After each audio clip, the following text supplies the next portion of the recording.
Who they think they better than? Ain't no comparison to the so-called black or African American. You can drop the African, keep the American. When we say Aborigine and make their world in, I'm going in the same dirt my ancestors buried in. I come from a god and a goddess, so what that make me? Not even Basquiat can trace me. Not even Van Gogh can paint me. The MC in me is the God MC, equals the God in me. I'm focused in, let my mind be free. You too blind to see. The Jews I give is real, it's been real. These ain't shots, they missiles. All you gonna hear is the whistle. Lyrically, this an execution. My verses start revolutions. For my people seeking restitution. Since the beginning, fuck evolution. Or maybe my reality is all a dream. I put it together like I was so like I was so. This is that audio, this dopamine. Go against the machine. We put you where nobody can put you where nobody can see you to meet you. My nigga, this is savage mode. It's saturated soul. It started with a spark and I'ma let it explode. I was given the cheat codes that'll let me go and reload and go through them waves and go through them waves. You dealt the cards of life, you dealt the cards of life. Diamonds with the spades. Y'all scatter like roaches when they facing rage. Or vampires when they facing blade. I'm trying to get extra charade like I'm kissing rain. You still stuck as a mental slave. You still stuck in that mental cave. You still stuck while I'm making easy money. While I'm hoes in style. This my coming to age. Crowd warm when I'm coming on stage. And when I'm done, they gon' be cheering my name. And when I'm done, they gon' be cheering my name. My day job, I spit bars. I really rap on my day off. That's real shit. To give you some tools you can build with. To give you some tools you can still miss. Aim high, going, still climb to the top. Keep going, and I'ma keep flowing to the top. Down Lake Shore, and I'ma keep flowing. Chicago, down Lake Shore, yeah. Chicago going, yeah. You niggas is playing checkers. We playing checkers. Nigga, we playing chess. Straight nigga, big dog. Man, you just a little big dog. You out of Africa. We ain't got you out of Africa. We ain't got Ben. And we ain't got my God Ben. And we ain't got February 18th. My granny died born on the same day. And I was born on the same day. The ancestor chosen one. They gave me the golden gun. They gave me the golden gun. One shot. From the pyramid of the sun. From the pyramid of the sun. I don't think you niggas is getting the point. We still getting the point. Who said they made the Aboriginals disappear? The information is lacking in the rear. All you do is teach. All you do is teach. Fully here. Am I speaking clearly here? Am I nonsense? When I rap the nonsense. When I rap from within is when you get yourself. From within is when you get back to dominance. Ain't no confining us. Ain't no confining us. Bring that wild Indian out of us. Bring that wild Indian out of us. Yeah. We still here. We still here.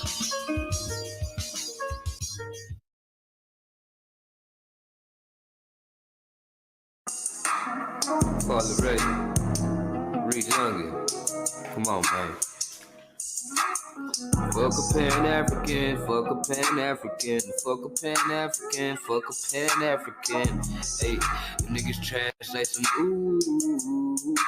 Try to get back to them slave hoes.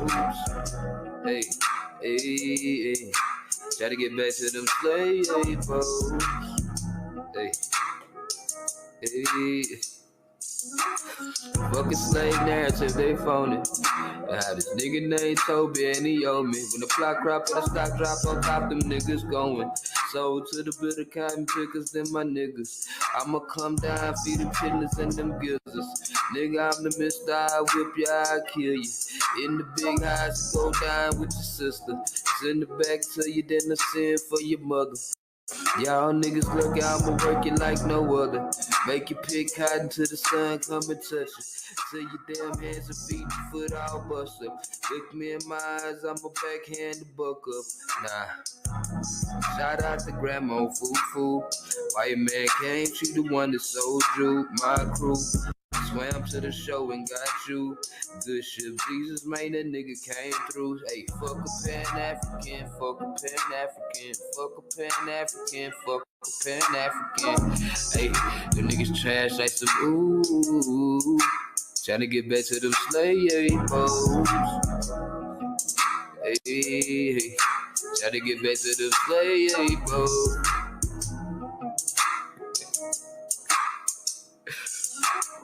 Fuck off it, fuck Lennon, fuck Jeffries, ayy. Fuck off it, fuck Ben, fuck Jeffries, ayy. Fuck off it, fuck Lennon, fuck Jeffries, ayy.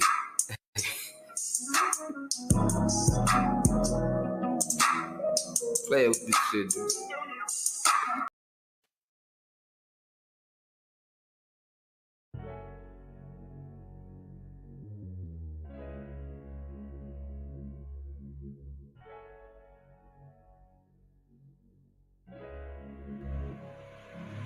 And oh yeah, put that Super 7 in the air. Tell me how you feel it when you feeling up there.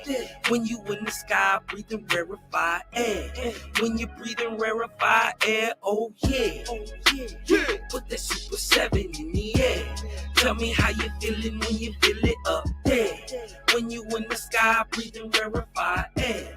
When you breathing rarefied air, just that Japheth, that Chow Mein, that Papa Bull, that Tao Mein, since sunset in the arc of Wayne. My brain moving like Tao Sang, so as above, it's so below. That up and that down thing, this flow is atmospheric. I call that a ground game. See, water is knowledge, so if I'm teaching, you're learning. So how your God make a sun without vortexing and current? See the pattern is ponic, I'm reaching out for my people. Oh, watch me flow through your speakers, you feel the force of the ether. And when the force gets the equal, I'm taking off like an eagle. Police popped the pastor yesterday for pushing political. My DNA is Moshe.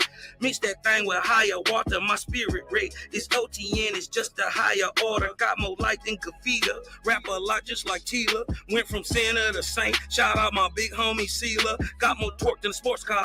Got more work than a door star. In the 4 million I make, I'm giving the Dr. Umar. Oh yeah.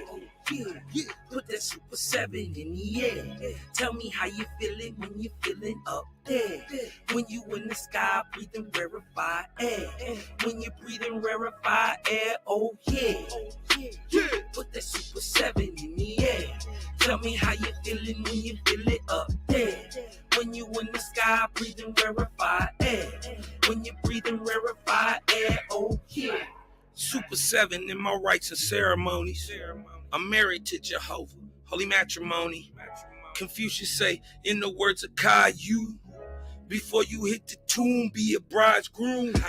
Only got one question for Miss Susan B. On how to last Ahuin is now a Angui. Blame my inspiration, I'm just thinking thoughts.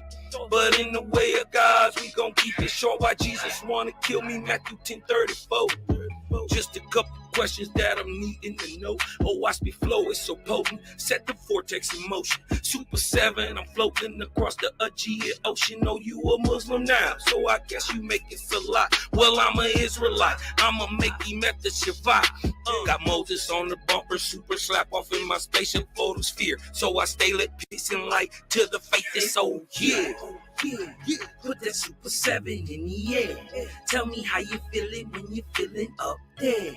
When you in the sky breathing rarefied air. When you breathing rarefied air, oh yeah. Put that Super 7 in the air. Tell me how you feeling when you feel it up there. When you in the sky breathing rarefied air. When you breathing rarefied air, oh yeah.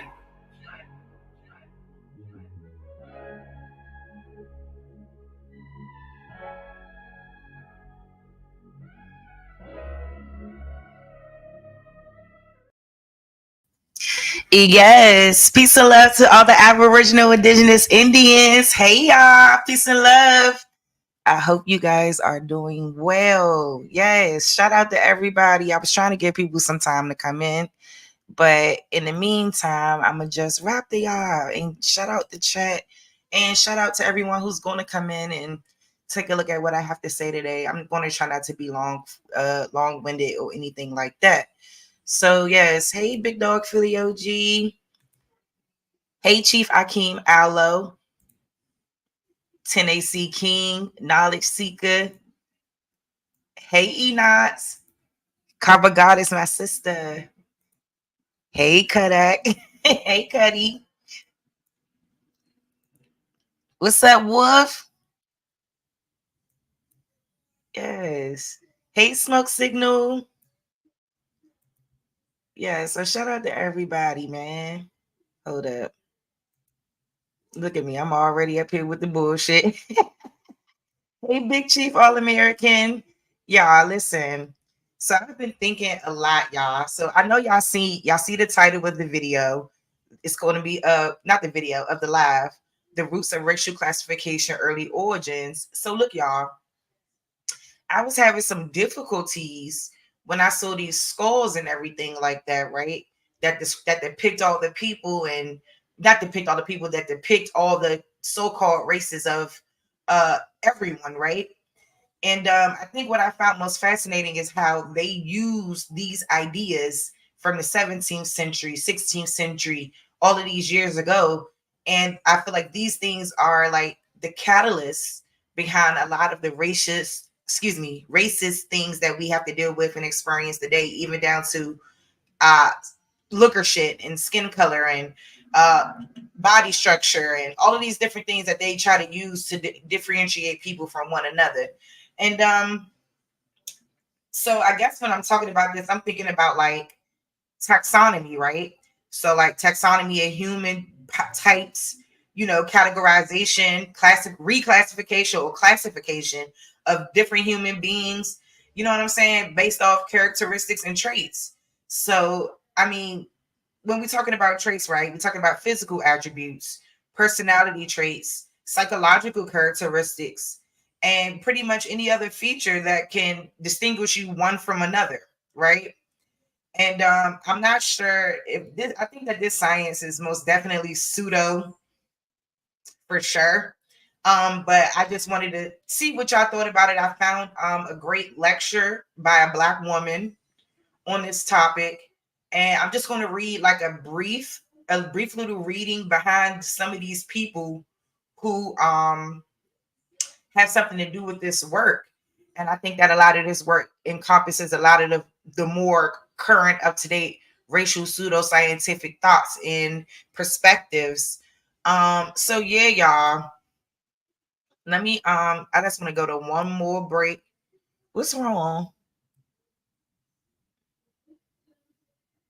No, I'm not saying that. I'm talking about their idea of race, their ideas, their thoughts. Looker shit. It is an idea because when it's all said and done, that's what it is. It's race based, but it's not, to me, a thorough look at who people really are, especially based off, they could say that it's race based, but they're like using skulls. So yeah. Anyway, so I'm just going to read this really quick. Okay. And then I'm just going to show the video and then we can dialogue. I mean, I'm trying to make it, like I said, and let me stop doing that. Let me go over to the other side real quick. Shout out to y'all, man. I love y'all. So here we go. That way I could just tune all of that out. All right.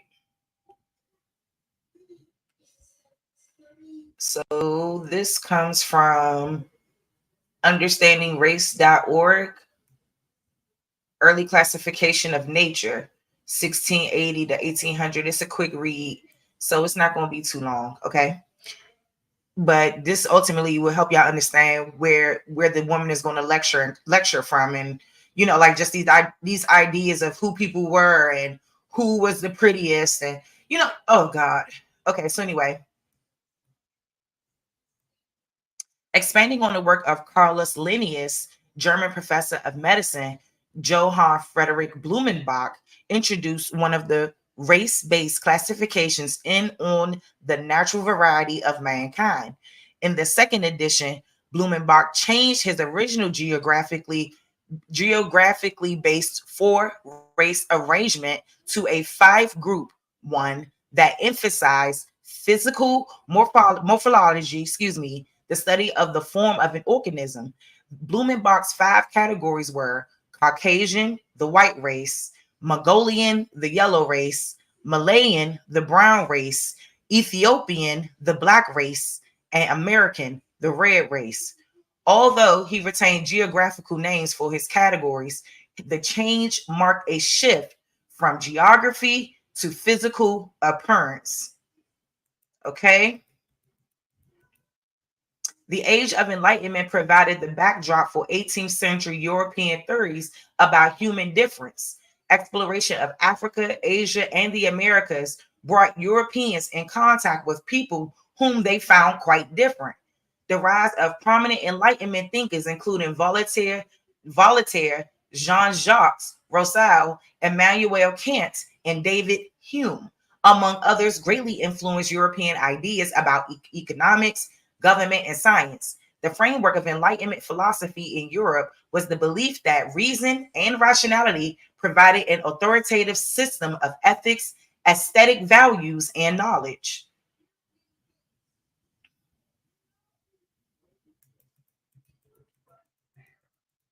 One of the first efforts by Europeans to document human variation began with French physician Francois Berniers' Nouvelle. Oh, child, I ain't got time. Loosely translated, it was entitled A New Division of Earth According to Different Species, Races of Men Who Inhabited It. Although there is a measure of uncertainty in the title about the appropriateness of the term race versus species to classify human variation, Bernier relied on categories based on outward physical characteristics, such as skin color. A prime example of Enlightenment's influence in science is Swedish botanist Carolus Linnaeus' system of biological classifications in System Naturae, published in 1735. Linnaeus' taxonomy is the system of scientific classification of plants and animals, now widely used in the biological science. He formalized the distinction among the continental populations of the world, and his work helped characterize the concept of race. In the 10th edition of the Systemae Naturae, which was published in 1758, Linnaeus proposed 4 subcategories of Homo. Hold up. Hey, y'all. Can y'all see? I never said that these were new, sir. Who is Studio One Live? What is wrong with people? Who said that it was new? It's not about it being new. It's about being enlightened about the truth. That's it. When we're talking about today, when we're talking about the things that people, where they get these ideologies from, these reasons behind how they study people and why they study people in the way that they do, and then they create these ideas, because that's what it is. So I'm not sure why you like, doing that, but come on now. Okay. Like anything that any information is information.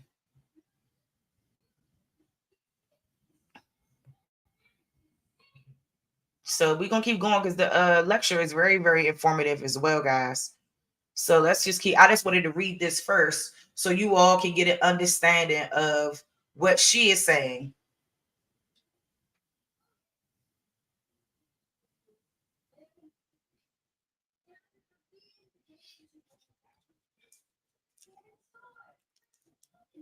Oh, how you doing, Hero? How you doing, Hero? Respect. Hey, Straight Smoke. So anyway, I'm about to say, yeah, and this is all I'm pointing out. This is all I'm pointing out. And this is what I felt like talking about today when I saw the picture of the skulls. And I was just thinking about it. And I was like, wow, like this language is very interesting. And I really wanted to discuss it. So it's about continue to read. You're right. Let me finish up because this is a short read, like I said, and then we can move right along to the lecture. I just want to come on here real quick. I'm not going to hold y'all long, but I kind of wanted to talk about this because I feel like this plays a major role in this whole reclassification bullshit and why they do what they do. And I just really wanted to talk about where most of this came from. We all know where this came from, but I haven't really seen a lot of us touch on this in a while. So I kind of wanted to come around and touch on it in my own way. So anyway, y'all. Okay, linear taxonomy is the system of scientific. Let me zoom. Oh, somebody said I needed to zoom in a little more. Let me do that real quick. And most of the time, y'all, I only believe in getting articles and stuff from .org websites because some of those are really the most like .orgs, EDUs, .govs, things like that. Like, if you guys are trying to, look for articles and stuff. and y'all can understand why certain things are the way it is. So let me finish reading this so I can get to the video. Okay. All right, so linear taxonomy is the system of scientific classification of plants and animals, now widely used in the biological science. He formalized in the distinction among the continental populations of the world, and his work helped characterize the concept of race. In the 10th edition of Systemae Naturae was published in 1758, Linnaeus proposed 4 subcategories of Homo sapiens: Americans, Asiatists, I just had this together. Asiaticus, Africanus, and Europeanus. For the most part, Europeans acquired their information about Africans and Indians in North America not from direct experience with these populations, but rather primarily from those involved in the slave trade, missionaries, or Americans like Thomas Jefferson, who wrote about Africans in slavery. If anything, Europeans were ethnocentric and naive in their descriptions. This is especially true in Linnaeus' classifications of Homo ferus, wild men, and Homo monstruosus, monsters. The early Enlightenment thinkers like French naturalist Georges Louis de Buffon posed naturalistic explanations for human variability, influenced most European intellectuals. During the 18th century, most of the well-known taxonomists and naturalists in Europe were trying to classify biological variations around humans in terms that they were familiar with at the time. The word race was a general term that was used interchangeably with species, sort, type, or variety. The ideological components of race, the beliefs, attitudes, and values found in North America were not as pervasive in the 18th century Europe as they were in the US, where racial hierarchy was already established by slavery and other social political processes. All right. So hold up. Let me stop sharing, and then I could get my other screen ready. And hold up, y'all. Peace and love to everybody coming on in. And I got a great little lecture for y'all that I think y'all gonna like. Shit, like I said, we gonna chop it up.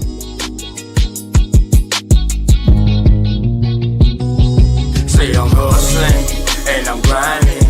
I'm making moves with my money on my mind, and I can't fall short. No, always keep it down, slow mo. Say I'm hustling and I'm grinding. I'm making moves with my money on my mind, and I can't fall short. No, always keep it down, slow mo.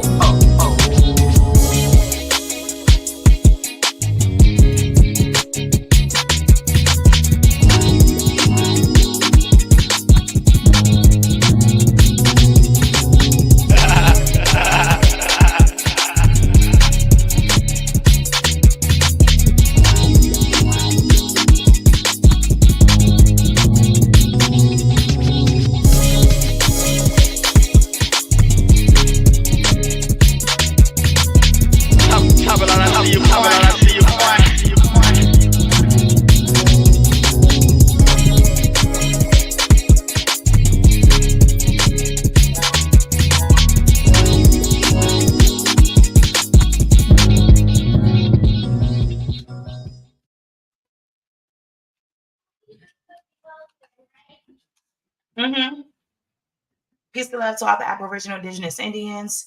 All right, y'all, here we go. My bad. Somebody was knocking on my door.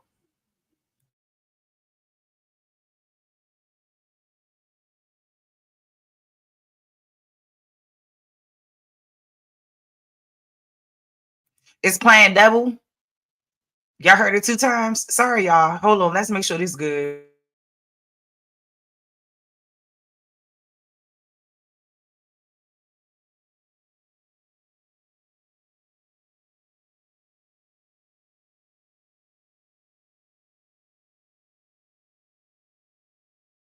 Vielen Dank. Actually, I asked Nicholas Rupke to help me by translating my first paragraph into German, but I'm not going to say it because everybody here has.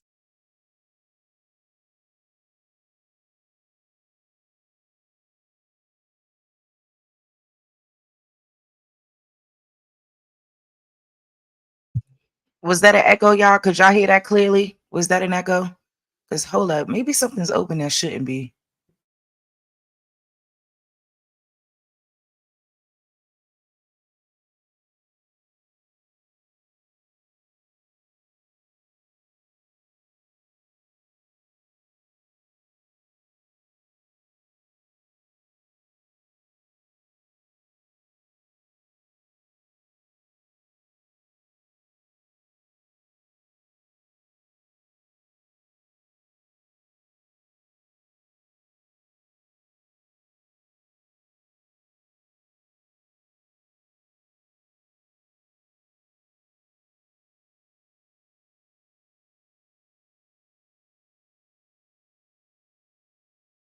So much better English than my German. So thank you so much. Vielen Dank. Thank you for the warm welcome back to Göttingen. Double thanks to Nicolas Rübke, who was my host when I visited Göttingen in 2001 to start my work on the history of white people. So I also want to thank Wolfgang Bürker for invaluable research help and logistical help, because you know that Deutsche Bahn decided not to let me take a train from from Berlin yesterday. But in addition, along the lines of our conference today, so much more material is available on what went into my book, available digitally now, that it actually changed what I said in my book, and you'll see how it changed my what I want to say about the five skulls. So I'm really, absolutely delighted, das gefällt mir, to come back to such a charming city, such an intellectual city as Göttingen. And as Professor Ripke mentioned, I have pursued further education since retiring from Princeton. But I will add that I am going to teach a class back at Princeton this fall for the first time in 10 years. But it will be in art, not in history. So when I began the research that became my book, The History of White People, and if you want to have some interesting experiences in the United States, try being a Black person with a book called The History of White People. So I was a regular historian, pretty conventional in the sense that I was attuned primarily to archives and primarily to text. But when I say pretty conventional, I mean I wasn't an art historian, but I was not a 100% conventional historian, because of the questions I asked and the methods I used. I began working with images, with the biography of the 19th century American abolitionist Sojourner Truth. And then I did a book called Creating Black Americans in the early years of this century, in which all the illustrations are fine art. So my turn toward the visual began before my education, my formal education in art. But even so, my attentiveness toward the illustrations in those books didn't fundamentally alter my concept of historical meaning. My fundamental test for historical meaning was representativeness. To what extent did the phenomena I was examining represent larger truths? To what extent were the people I was talking about important for other people and larger phenomena? But the major shift in my intention occurred during the 5 years I undertook my recent education in visual art. Between 2006 and 2011, I earned a Bachelor of Fine Arts and a Master of Fine Arts degrees, both in painting from Rutgers University and the Rhode Island School of Design. Now, in art, the meaning that counts is visual meaning. The test is not about representativeness. Representativeness does not matter in visual art. As an artist, as a painter, my attention came to focus ever more on singularity. When I was writing the history of white people, I noted where the skulls came from, but I focused on what Blumenbach and his followers made of them and what they came to stand for, representativeness. Now, as a painter, I'm interested in the individual people the skulls had belonged to and the particular circumstances of their inclusion in Blumenbach's Golgotha. Now I think of Professor Blumenbach's scientifically recognized methods of picking out five skulls, skulls from five individuals, and turning them into varieties of mankind.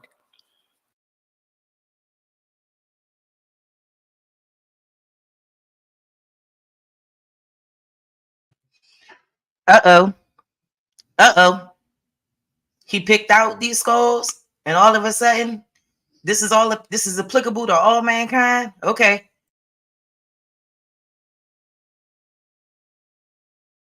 It would be as though I lost my head and you boiled all the flesh off it and sucked the brains out and the eyeballs, and you called it New Jersey variety of mankind. I would stand for all 9 million people in New Jersey. My husband, Glenn, who lives in the same house with me, would not count. It would be my skull, not his, that personified New Jerseyans as a whole.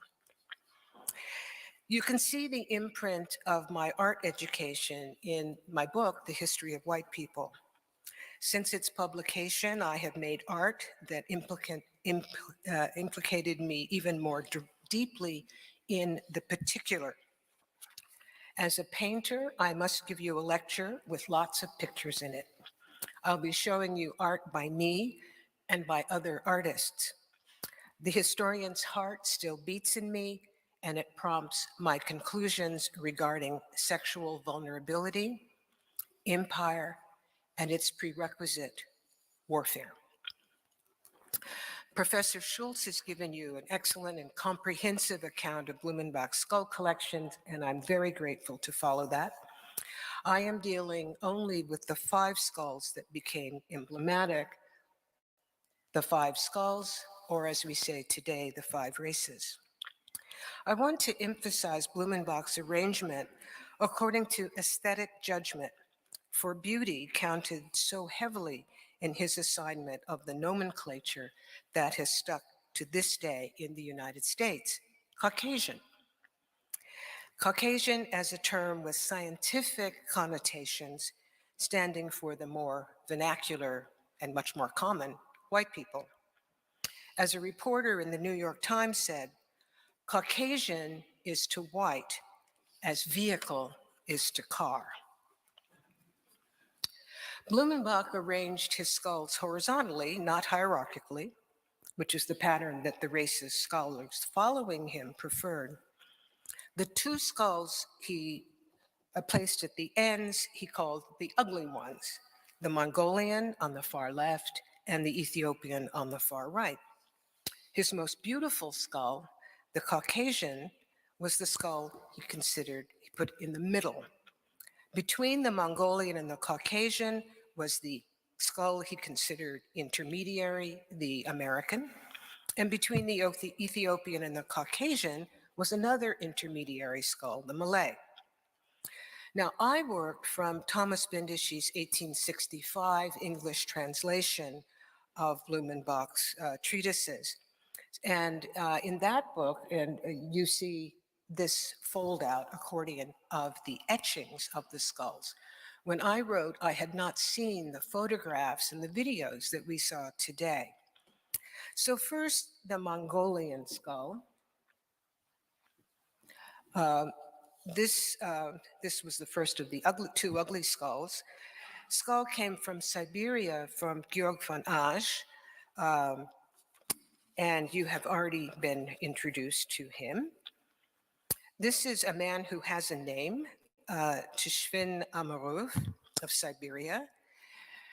Russian colonization of Siberia took centuries and entailed war, settlement, and scientific encroachment on the native peoples.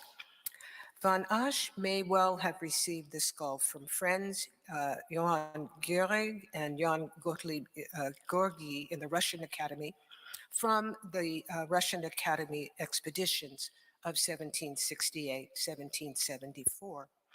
You already know that Georg von Asch was a Russian medical doctor of German ancestry who had studied at Göttingen.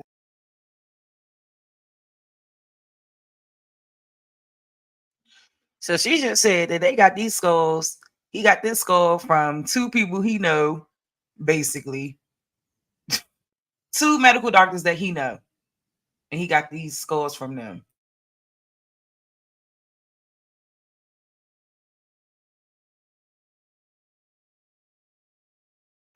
And who enriched its library and natural history collections over the course of decades.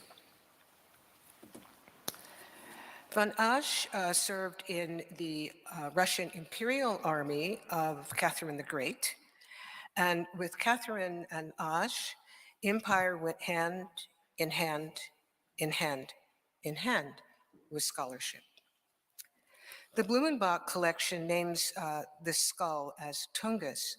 However, the current designation of this people, Siberian people, is Evenks, or those in the eastern region call themselves Evens. And here is an image from Jan Gottlieb Georgi, notes on a voyage through the Russian Empire, Siberian and Russian America. So the Evenks lived off wild and domesticated reindeer. They milked reindeer, they used reindeer as pack animals, they rode reindeer. In the 17th century, their population numbered about 36,000. And they spread over a very large territory. I've colored in yellow the area where Evenks lived. Between the rivers Ob and Yenisei in the west and Kamchatka in the east. Now, fomenting wars between the various Evenks clans was a Russian tactic for domination. So Sven Amaru, who in death retains his name and his clan name, may have fallen victim to other Evenks or to Russians directly. The second of Blumenbach's ugly skulls was the Ethiopian. This skull came from Professor Stefan van Guns of the University in Utrecht. Blumenbach got this skull from Jan van Guns, who was professor of medicine, physiology, and botany at the University of Utrecht. And I'm grateful to Herr Burke for kindly sending me information on van Guns, who studied at Göttingen 1789 and 1790, and who knew Blumenbach personally. Van Guns took his medical degree in Jena in 1790, but he died of typhoid in 1795, 2 months before Blumenbach picked up this quote-unquote Ethiopian skull in Amsterdam.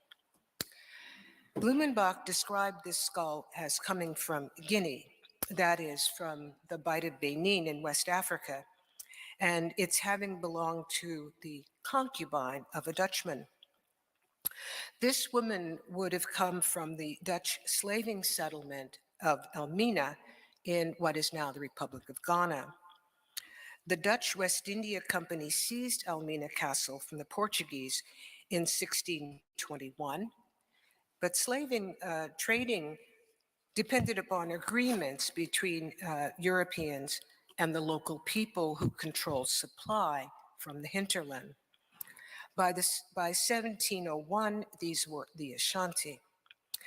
Now, when I think about slave trading and I talk about slave trading, I always stress that its history belongs to the history of business. In the United States, where we think of slavery and slave trading as relating to Africa and the Atlantic Ocean, Americans are very quick to think of slave trading as uniquely African and Atlantic and uniquely racial. As you in Europe know, that is not the case, and that European institutions as well, European institutions and nations, as well as African suppliers, were involved in business, commercial arrangements for selling people. And this kind of arrangement existed in the Black Sea, existed in Asia, now exist in South America. With an 18th century population of between 12,000 and 16,000, century population of between 12,000 and 16,000, of whom 100 were European, Elmina was the largest settlement on the Gold Coast, a sort of where we think of slavery and slave trading as relating to Africa and the Atlantic Ocean. Americans are very quick to think of slave trading as uniquely African and Atlantic and uniquely racial. As you in Europe know, that is not the case, and that European institutions as well, European institutions and nations, as well as African suppliers, were involved in business, commercial arrangements for selling people. And this kind of arrangement existed in the Black Sea, existed in Asia, now exist in South America. With an 18th century population of between 12,000 and 16,000, of whom fewer than 400 were European, Elmina was the largest settlement on the Gold Coast, a sort of New York City, as it were, attracting ambitious Africans from all throughout the regions. So this image shows you Elmina Castle, which was the actual site of the trade, but also the village and you could call it the town that was around it, supplying all kinds of services that a large commercial establishment required. So the woman whose skull we saw would have come from that settlement. Many liaisons and many children we might call mixed race, resulted, and Dutchmen returning to the Netherlands either had to take their children back to Europe with them or pay for their schooling.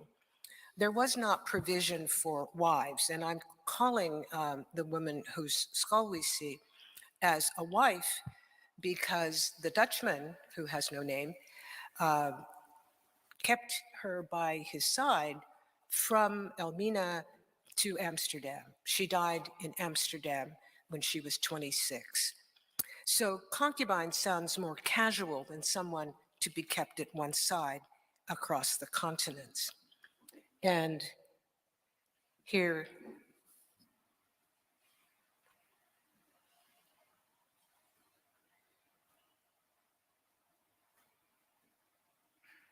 what is this? She died in Amsterdam at 26, most likely given the condition of her teeth after having children.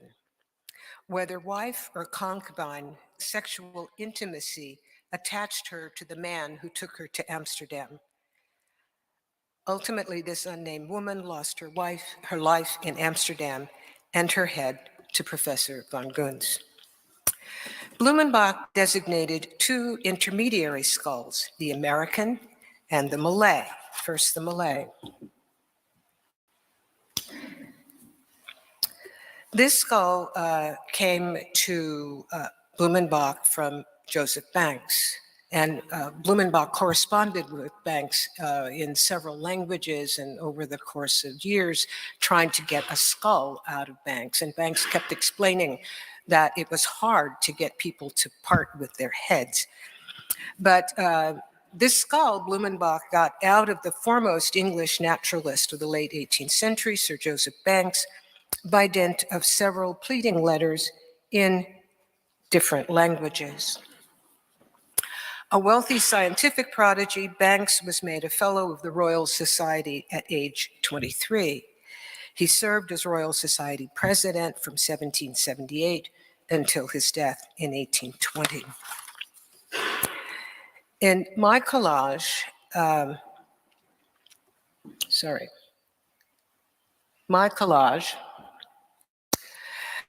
the best known South Sea Islander, Omai, stands with his patron, Joseph Banks, and sitting Daniel Solander, and they are in front of the armed Fort Venus in Tahiti.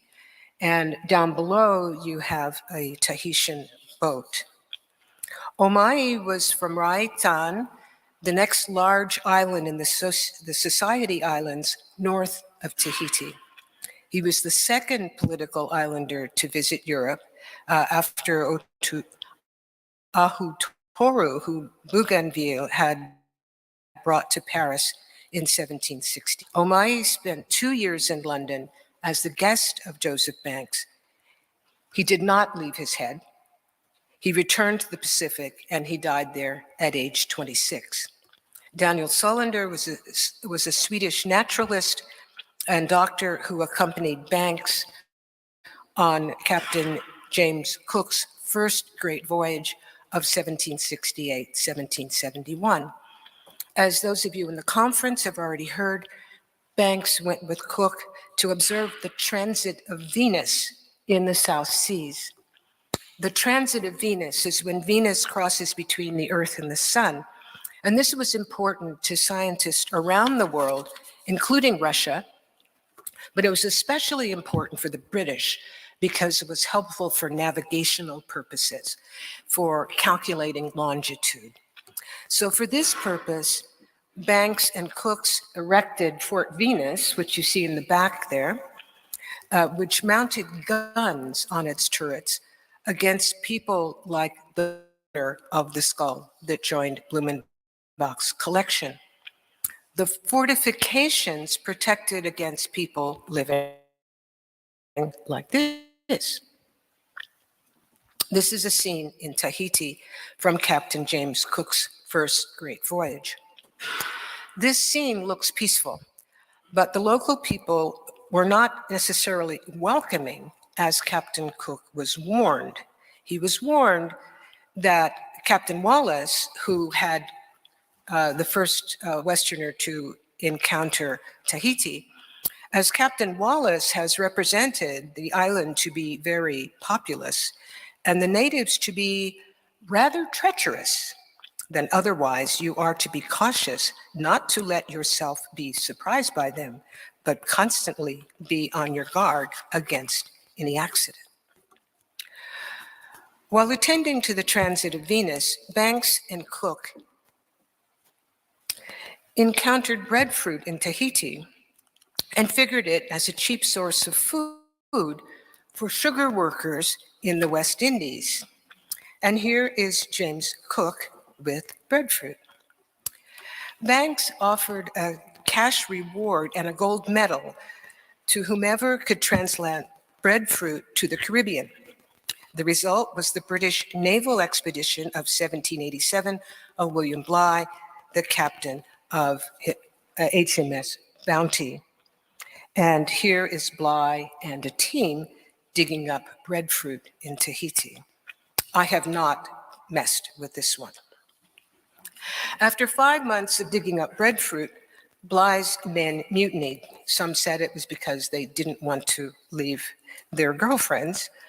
Bligh's men mutiny, which is known as the Mutiny of the Bounty, but a second expedition succeeded in bringing breadfruit to the Caribbean to St. Vincent's Botanic Garden, one of the oldest botanical gardens in the Western world and the oldest in the tropics. Blumenbach's American skull came via the director of the St. Vincent Botanic Garden. The American skull of a Carib chief of St. Vincent in the West Indies, also sent from Joseph Banks. Robert Melville, a founder of the St. Vincent Botanic Garden, most likely had this skull dug up and sent to Blumenbach. Melville was elected a fellow of Banks's Royal Society in 1775. European diseases and warfare decimated the Caribs, the native people of St. Vincent, as Europeans planted tobacco and sugar and transplanted workers first from Britain and then from Africa.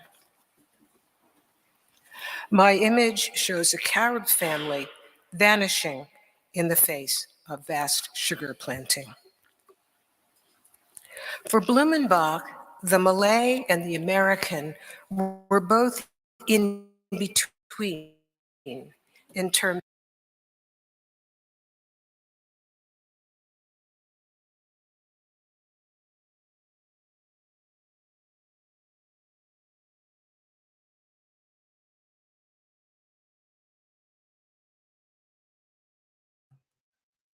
Y'all see that photo?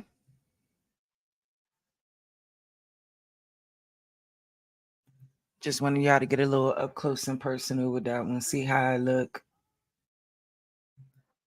Now that skull, the one that's classified as the American skull, is a Carib chief. They're just a child. Listen.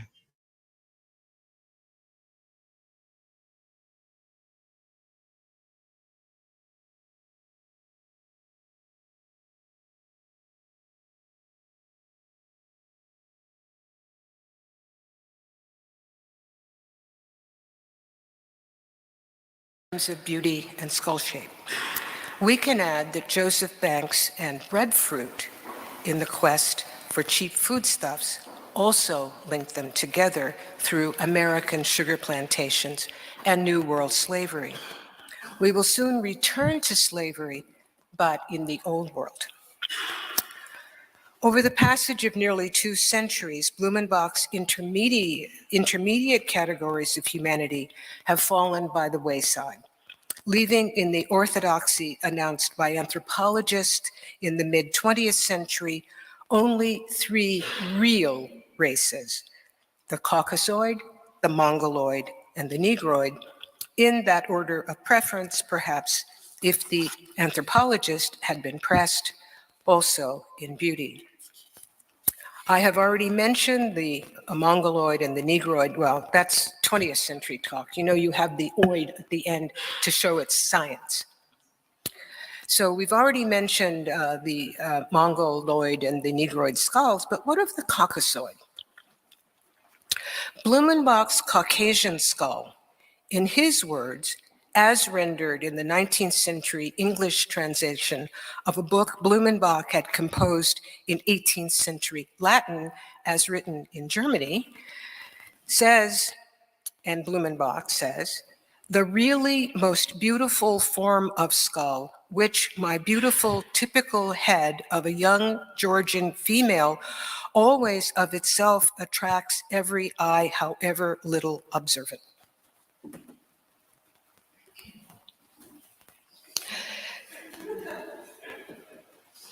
This skull came from Van Asch, who, as you know, belonged to a wide network of scholarly colleagues, as well as serving Catherine the Great during her wars of imperial Russian expansion, in this case, south into the Caucasus.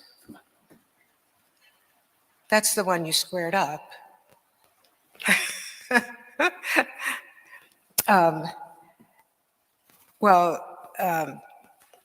We have a little controversy going on here. This is the squared up image of my image, which is long and narrow, but this one fits better with the others, even though it's not the one I made. So Catherine expands into the Caucasus. The Georgian Caucasian skull came to Göttingen from Van Asch via a medical colleague in Moscow, where the woman's body had been autopsied and the head separated from the body. This is the head, and this image comes from the earlier engravings. The young Georgian female captive. Van Asch's cover letter indicated that the young woman had died of venereal disease. A captive of war, a sex slave, the young Georgian woman was raped to death in Russia. Let me repeat, the young woman whose skull gave the name Caucasian to American white people was a sex slave who had been raped to death. The young Georgian woman's death through sex and Blumenbach's linking of Caucasian with beauty belongs to an older usage than the Enlightenment. This usage has two dimensions. One is its association of ethnicity with female beauty. The other is the interchangeable naming of Caucasians, Georgians, and Circassians, or Circassians, both are used. And these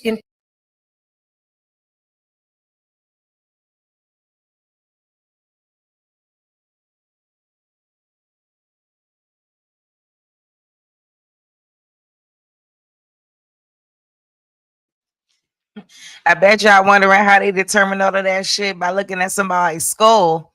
That all of that was. Look, I ain't got time today.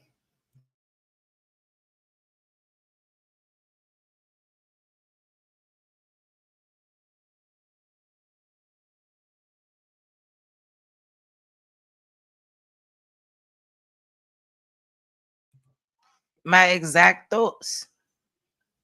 Like, precisely. That's why I wouldn't try to hear this, man. Like, I gotta hear how these people be coming up with these conclusions. And this is the science that people rely on to tell people who they are. It's crazy work. It's crazy work.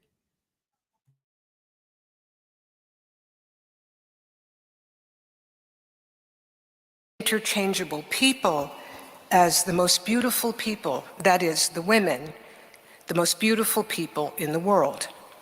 The slippage in naming echoes Blumenbach's elision of Georgian and Caucasian. One of the earliest Europeans to attempt to categorize people by body type was François Bernier, a French physician and traveler, the personal physician of the Mughal Emperor of India for 12 years. In my image, Bernier sits by a bush under a cameo of his more illustrious compatriot, Jean Chardin. Bernier's 1684 publication, Nouvelle division de la Terre par les différentes espèces ou races qui l'habitent, is considered the first published post-classical classification of humans into distinct types. In Nouvelle division de la Terre, he had referred to the beauty of Circassian slave women as already assumed by all the travelers. Jean Chardin, Journal du voyage du chevalier Chardin en Perse et aux Indes orientales, etc., etc., etc., 1689. Another illustrious French traveler, Chardin was a Huguenot jewelry merchant and savant. It was Chardin's description of beautiful Georgians that Blumenbach quoted. The blood of Georgia is the most beautiful in the Orient, and I would have to say in the world, for I have never noticed an ugly face of either sex in this country, and some are downright angelic. Nature has endowed most of the women with graces not to be seen in any other place. I have to say, it is impossible to look at them without falling in love with them.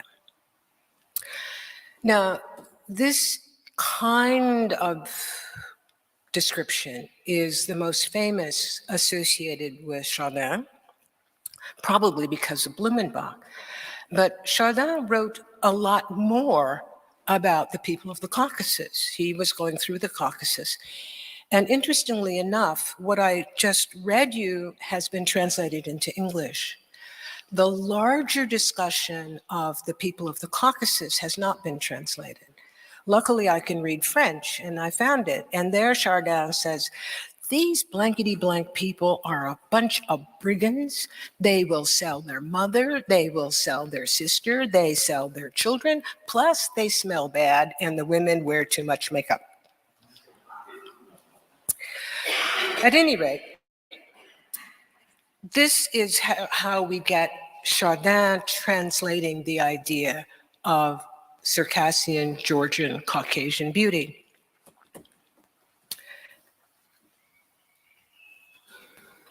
And here are some of Chardin's words, along with some present-day Georgians and the 20th century's most famous Georgian, Joseph Stalin, who was, you have to admit, rather good looking.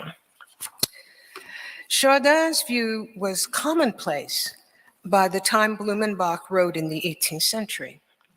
For instance, the world's most illustrious philosopher, a man who evidently had a very small brain, the world's most illustrious philosopher, Immanuel Kant, agreed in 1763 with Chardin and Blumenbach about the beauty of Circassian and Georgian maidens. They had always been considered extremely pretty by all Europeans who traveled through their lands. And then Kant added that the Turks and the Arabs and the Persians considered them very good looking, and they buy them to put in their harems in order to beautify the Turks and the Persians and the Arabs. And the two parts of this kind of march through history. The idea that the Circassians, Georgians, and Caucasians are uniquely beautiful, and that they go into harems, whether it's Turks or Persians, they go into harems to beautify the Turks and Persians. Kant's younger East Prussian colleague, the philosopher Jan Herder, reinforced the connection of servitude, beauty, and the Black Sea Caspian region as a center of beautiful forms. And like Kant, Herder echoed Chardin, changing Chardin's Persians into Turks. Herder says the Turks, originally a hideous race, improved their appearance and rendered themselves more agreeable when handsomer nations became servants to them.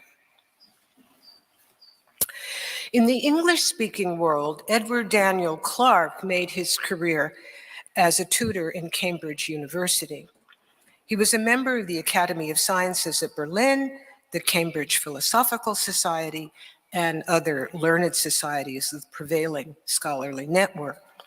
Clarke's travels in various countries of Europe, Asia, and Africa was first published in 1810, went through countless editions in Britain and America, and supplied eyewitness testimony of the beauty of Caucasians and Circassians.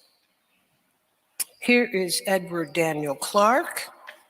Their women are the most beautiful, perhaps, in the world.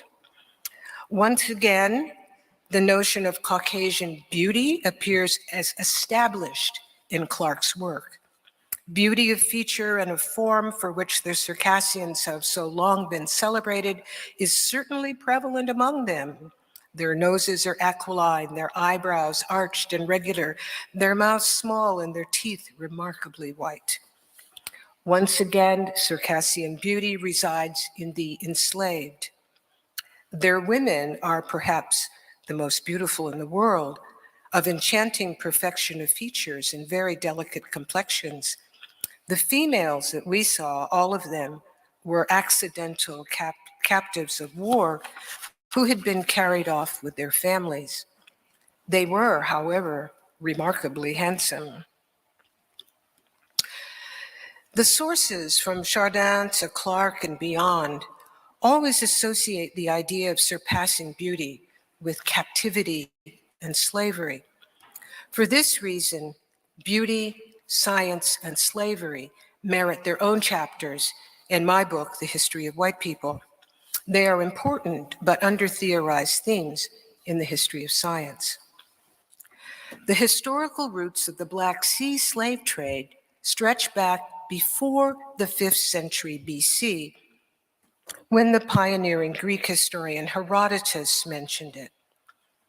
In an enumeration of taxes and tribute the Persian kingdom collected from the lands it controlled, Herodotus mentions the tribute from the distant Caucasus. This is Herodotus. A voluntary contribution was undertaken by the Colchians, another name for Georgians, and the neighboring tribes between them and the Caucasus. The limit of the Persian Empire in this direction, everything to the northward being outside the range of Persian influence. In their case, the contribution consisted, and still does, in the gift every 4th year of 100 boys and 100 girls. I should add that Herodotus also mentions tribute owed to Persia from the distant peoples of the southwest, the Ethiopians. The Ethiopians owed gold and ivory. No mention of people. The Black Sea slave trade was the Western slave trade until the 15th century, when the Ottoman capture of Constantinople cut the Black Sea off from Western Europe.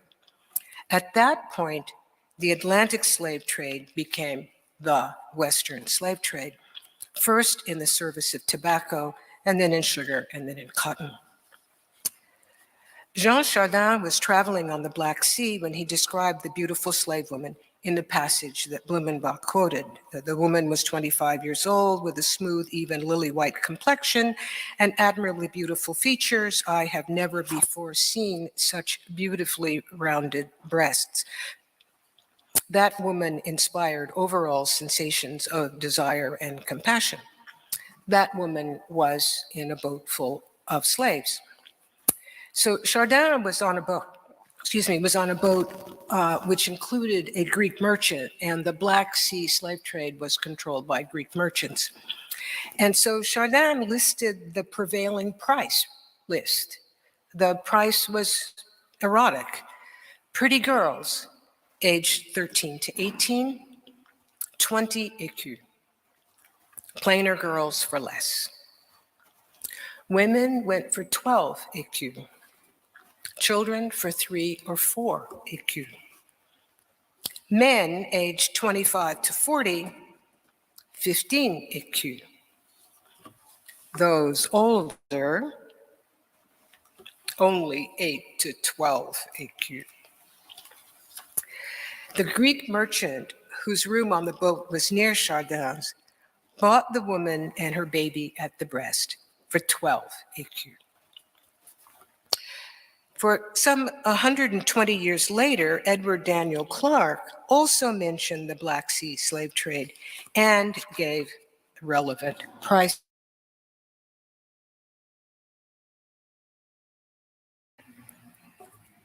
Clark says, the Circassians frequently sell their children to strangers, particularly to the Russians, the Persians, and Turks. The most beautiful prisoners of both sexes are sold for high prices for the harem.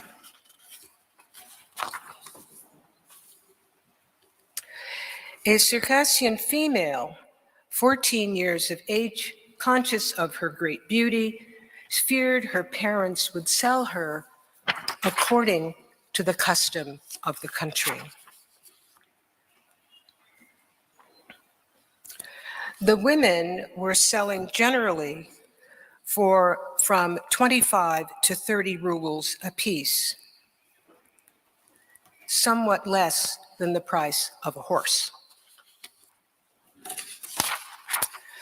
By the 19th century, the figure of the beautiful young slave girl from the Caucasus had acquired a name from the Turkish and the French, odalisque. The odalisque combines the powerful notions of beauty, sex, and slavery. In European and American art of the 19th century particularly, she looks like the white girl next door, but she's a slave, so you can do with her as you will. Jean-Auguste Dominique Ingres began his career in Italy, a country rife with Eastern influences. His odalisques are epitomes of luxe et volonté. They lounge languidly amongst the splendor of the Turkish harem. The odalisque is always so white-skinned she could be taken for French. So the result is a kind of soft pornography, a naked young woman fair game for art voyeurs. Note the Grand Odalisque. This is one of Ingres' early paintings, 1814, painted in Rome. Jean-Léon Gérôme was a widely successful painter of Orientalist themes, professor at the École des Beaux-Arts, painted several large themes depicting harems and white slavery.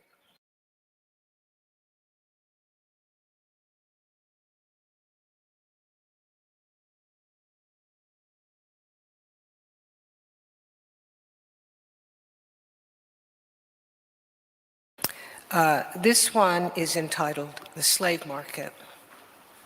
Here, the buyer and his agents examine the teeth of an undressed young woman for purchase. So, let's see, do I have? No. Ingres, Gérôme, Hiram Powers, the American, and well down into the 20th century, Pierre Matisse, specialized in odalisque paintings, and I have combined several of them here for you. The figure of the odalisque faded from memory as the Black Sea slave trade ended in the late 19th century, and the Atlantic slave trade overshadowed that from the Black Sea. Today, the word slavery, even though it comes from the word Slav, today the word slavery invariably leads to people of African descent. Americans seldom associate the word odalisque with slavery in the Americas, but in North and South American history, a similar figure appears in literature in the guise of the beautiful quadroon, most famously as Eliza in Harriet Beecher Stowe's Uncle Tom's Cabin. This is Eliza escaping with her son over the frozen river, this cover of a sheet music. In American visual art, the most popular piece of 19th century sculpture was the larger-than-life and sculpted from white marble, the Greek slave. This depicts a young white woman wearing only chains across her wrists. And you see how large she is, and she toured around, and you could just stand there and gape at her, and you were appreciating art. The title makes the young woman Greek, not Georgian, Circassian, or Caucasian, and a cross within the drapery makes her Christian rather than Muslim. But even so, the Greek slave demonstrates Orientalist whiteness in its material, and the Italian white marble, so critical to notions of Greek beauty. Only a few American abolitionists drew connections between Powers' white slave and the white-skinned slaves of the American South, where beauty nor whiteness nor youth could deliver a person of African ancestry from bondage. But history does not shackle the artist. During a residence in the Yaddo Artist Colony, I painted a series of maps I called Black Sea composite maps, juxtaposing territories where slave girls come from across the millennia. Not only the Black Sea, but Africa, Thailand, which is very much implicated in the slave trades today, and New Orleans, all together around a composite Black Sea. Let me close by reminding you that Johann Friedrich Blumenbach's 5 skulls came from real people who entered science through sex and war. His choices of names stem from scholarly prestige, collegial networks, and the vulnerability of local peoples to European power. One name, Caucasian, came from traditions about sexual vulnerability and beauty rooted in an ancient form of human subjugation, slavery. Thank you.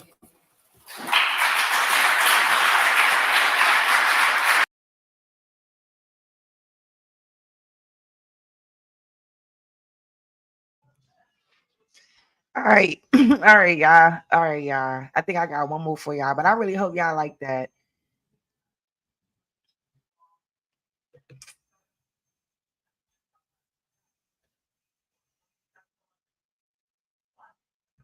I hope y'all really, really enjoy that. I want to try another song, but I'm scared. They said it was an echo. Hold up, let me see. If it's an echo, let me know and I'll just stop it.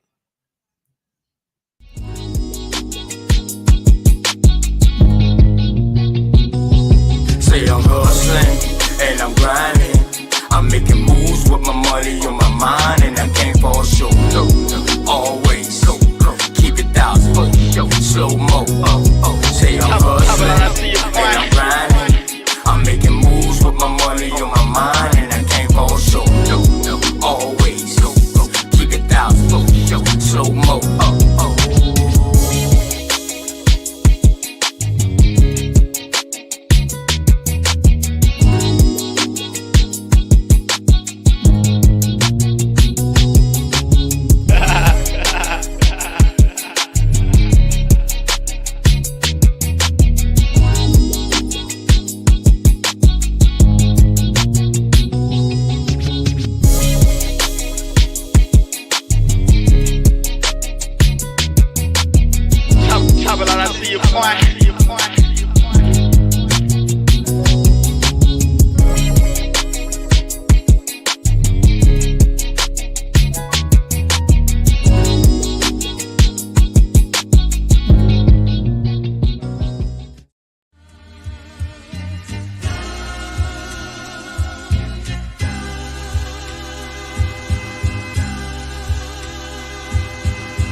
Shout out to the mama chief. Yeah, you be quiet when Big Mama speak. What she gave us is a part of me. It flows through my arteries. Even on that journey, that love grows how the garden be. The first to teach us when we sick, the first to heal us. Mama's boy, yeah, you know, her pride and joy. Soul food, yeah, you know, I'm an enjoy. Calm you down just by the sound of her voice. There isn't another feeling inside when they cheering you on at your game and you feeling the pride. You and your siblings fighting, she gon' make you put them feelings aside. She can't lead you down the road, but she can give you the guide. Where you think I get that blissful look in my eyes? I need a side of ice cream with Bim's apple pie. You know for sure for Mama Chief, you know I'ma ride. Cause we all need our Mama Chiefs. Yeah, we all love our Mama Chiefs. The greatness, the patience, the foundation, the knowledge passed down so many generations, our motivation. I just wanna thank you for my creation. Cause we all love our Mama Chiefs.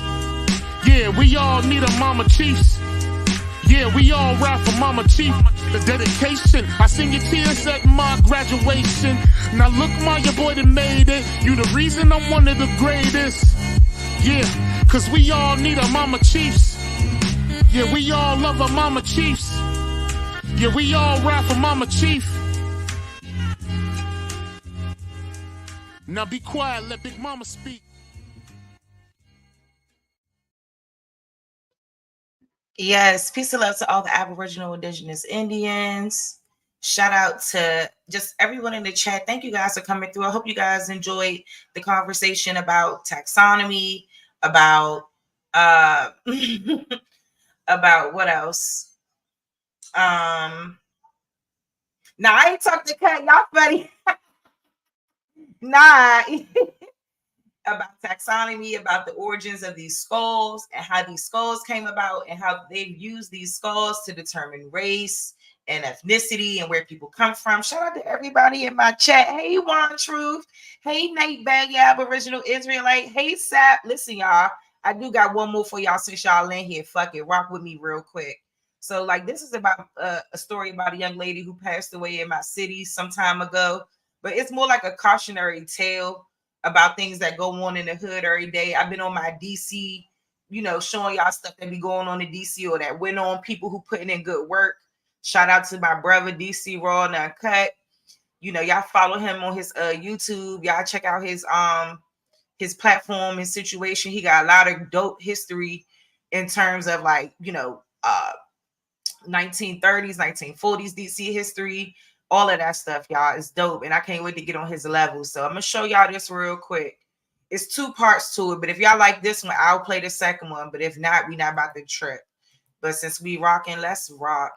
I hope everyone is doing well, man. For real. I hope y'all doing well. All right, here we go, y'all.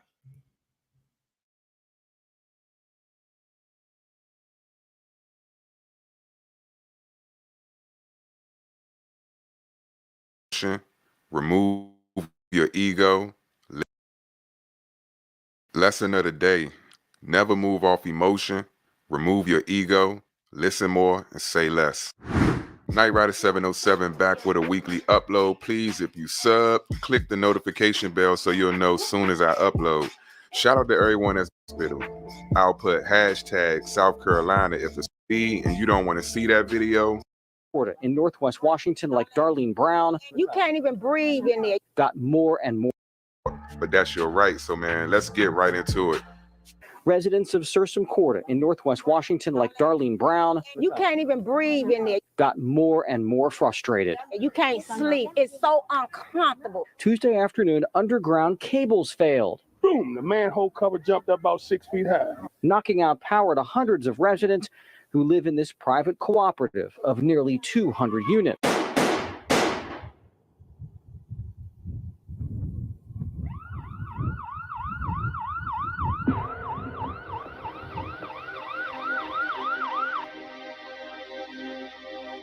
This is the housing projects known as Sursum Corda in Northwest, where young Jakima and her family were living.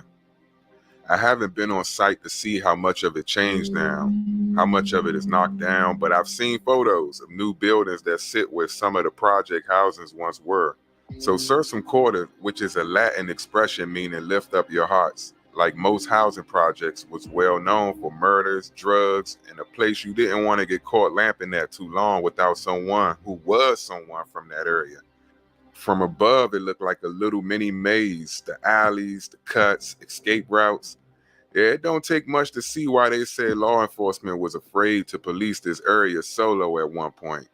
Jakima Princess Hansen was murdered January 23, 2004 in the Sursum Corda neighborhood at a townhouse near an alley in the 1100 block of First Terrace Northwest. The Hansens had only been living around the quarters on L Place for just 3 years. Using a housing voucher, her mom, Judy Ann, was able to find and secure a home for her and her children. I can attest to the fact that it's a pretty big deal when you're moving children into a relatively innocuous environment. Based on my own childhood at 2 public housing communities being Lincoln Heights and Kenilworth. We're talking about hostile environments that can affect the kids, but as parents, you gotta do what you gotta do until you can better your situation. Unfortunately for Judy Ann, she just ain't have enough time. According to the mom, everything started going downhill when they moved to Sursum Corda. Her daughter was given the middle name Princess because she was born on Christmas Day. And Princess started hanging out like the average teen in the hood, smoking weed, staying out late, etc. She ended up dealing with someone named Marquette Ward sexually, who was 28 at the time. Later, she and her friend Tamika Holiday will witness Ward killing another guy named Mario J. Evans, who was 21 at the time, killed over a drug sale dispute.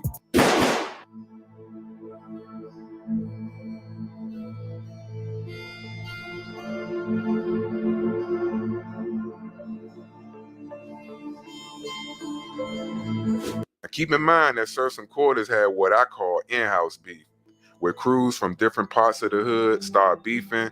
It could get real messy, like Lincoln Heights. They got up top, the circle, beefing with down bottom, that type of thing. But technically, everybody grew up together going to the same neighborhood schools, but sometimes things happen. I'm just mentioning this to give clarity on what goes down.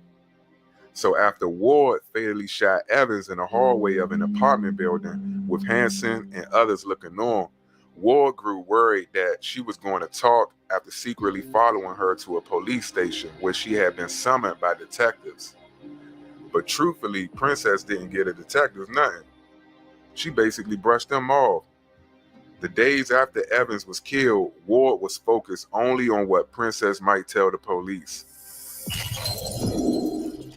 So prosecutors said he enlisted his friend Thompson, Franklin Thompson, who lived in the neighborhood surrounding Sursum Quarter and knew Hanson, to kill the girl for $8,000, even as Ward and Thompson were promising her money to keep quiet.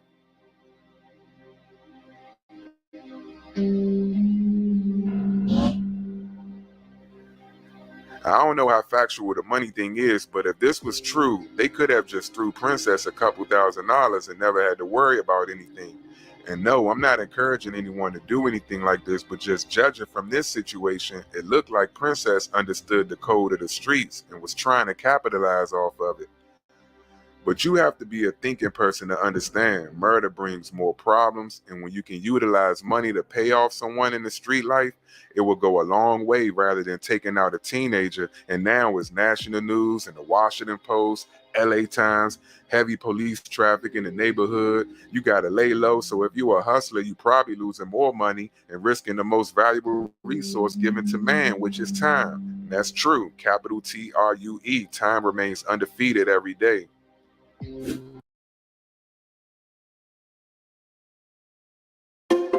I chose St.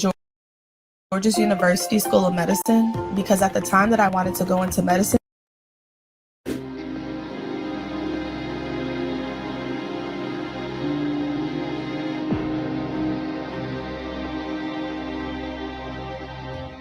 So Thompson said, "Lil sis, you better not be snitching." Thompson was alleged to have told Hanson hours before he would kill her.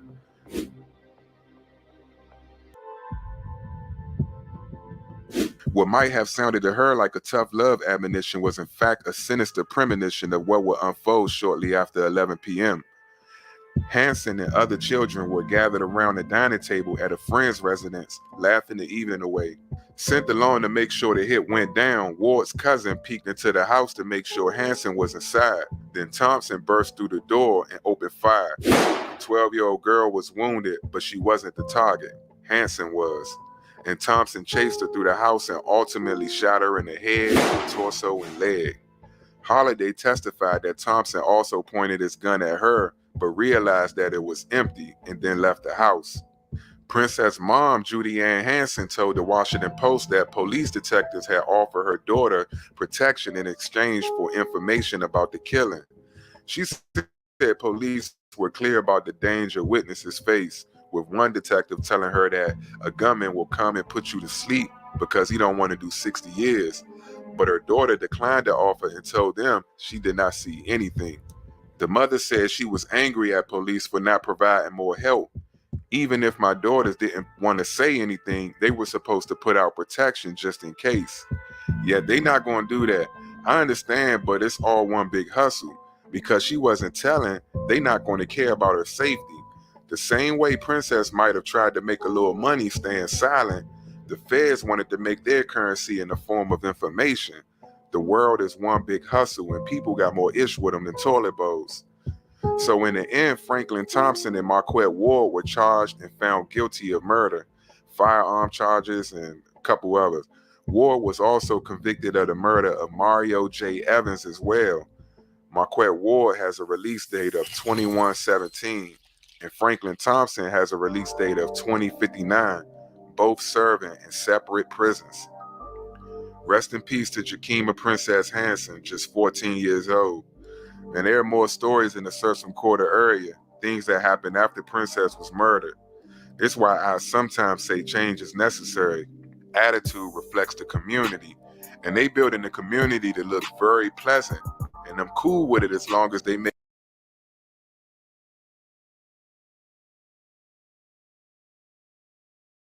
sure some of it is affordable and allow the people to come back to these communities.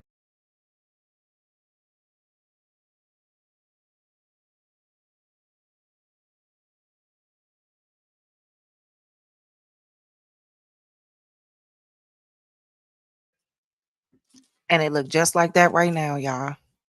It look just like that right now. Like the neighborhood that y'all seen in that video, it no longer exists. That's what you see, right? What you see right there is what's presently there right now in Washington, D.C. So yeah, man, it's wild. It's wild. Hold on. He got some good stuff, man. Hold up. Let me just, because I want y'all to see the rest of the what you call the infrastructure that they call themselves building.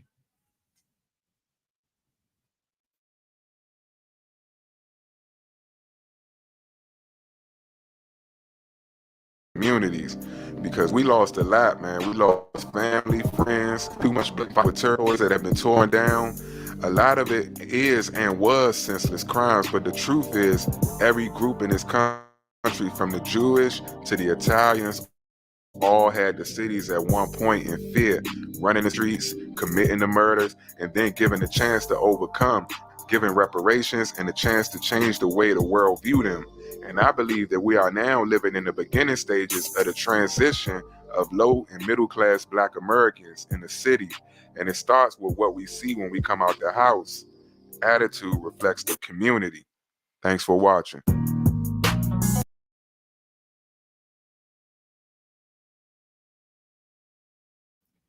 Yeah, shout out to that brother DC Raw on that cut, man. Shout out to Jay and all the work that he does and gathering that information, especially a lot of that stuff that I showed earlier. I mean, not earlier on my last build.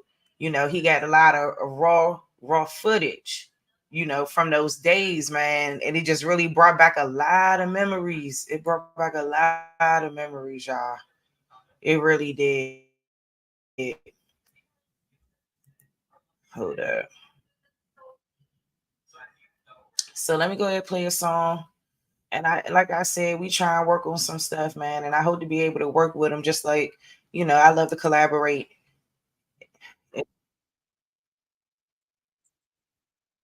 And that's the part of my goal too, young, to really be out here and talking to these people. They still alive. A lot of these people, you know, who've been through some of these things. And, you know, I just think it's fascinating. I really do. I think it's fascinating. So you'd be surprised, man. All right.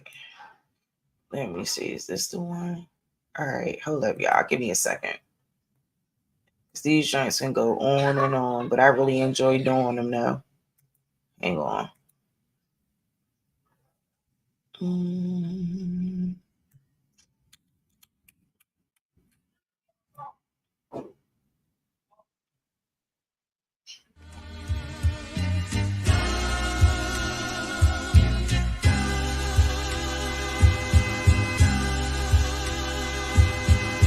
Shout out to the Mama Chief. Yeah, you be quiet when Big Mama speak. What she gave us is a part of me. It flows through my arteries. Even on that journey, that love grows how the garden be. The first to teach us when we sick, the first to heal us. Mama's boy, yeah, you know, her pride and joy. Soul food, yeah, you know, I'm an enjoy.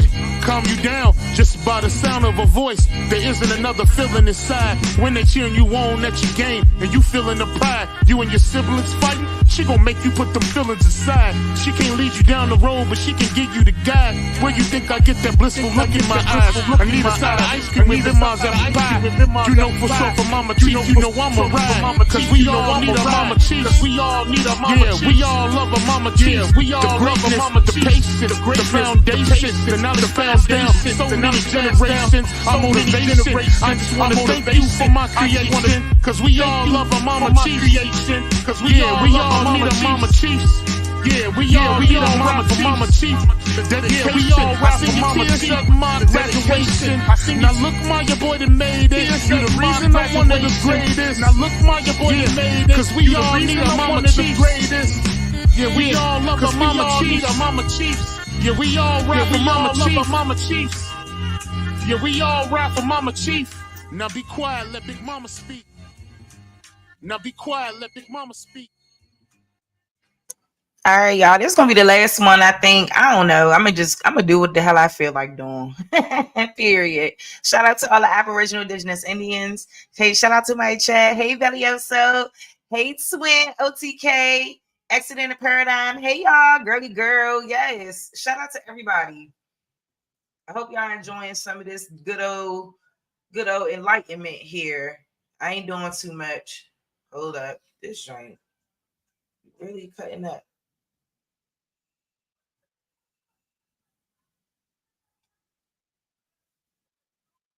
All right. Lord. Here we go.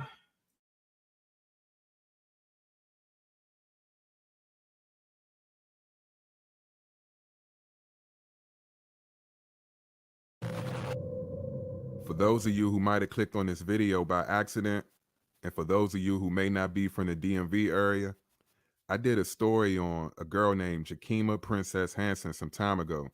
She was a 14-year-old who was murdered because some guy saw her as a liability.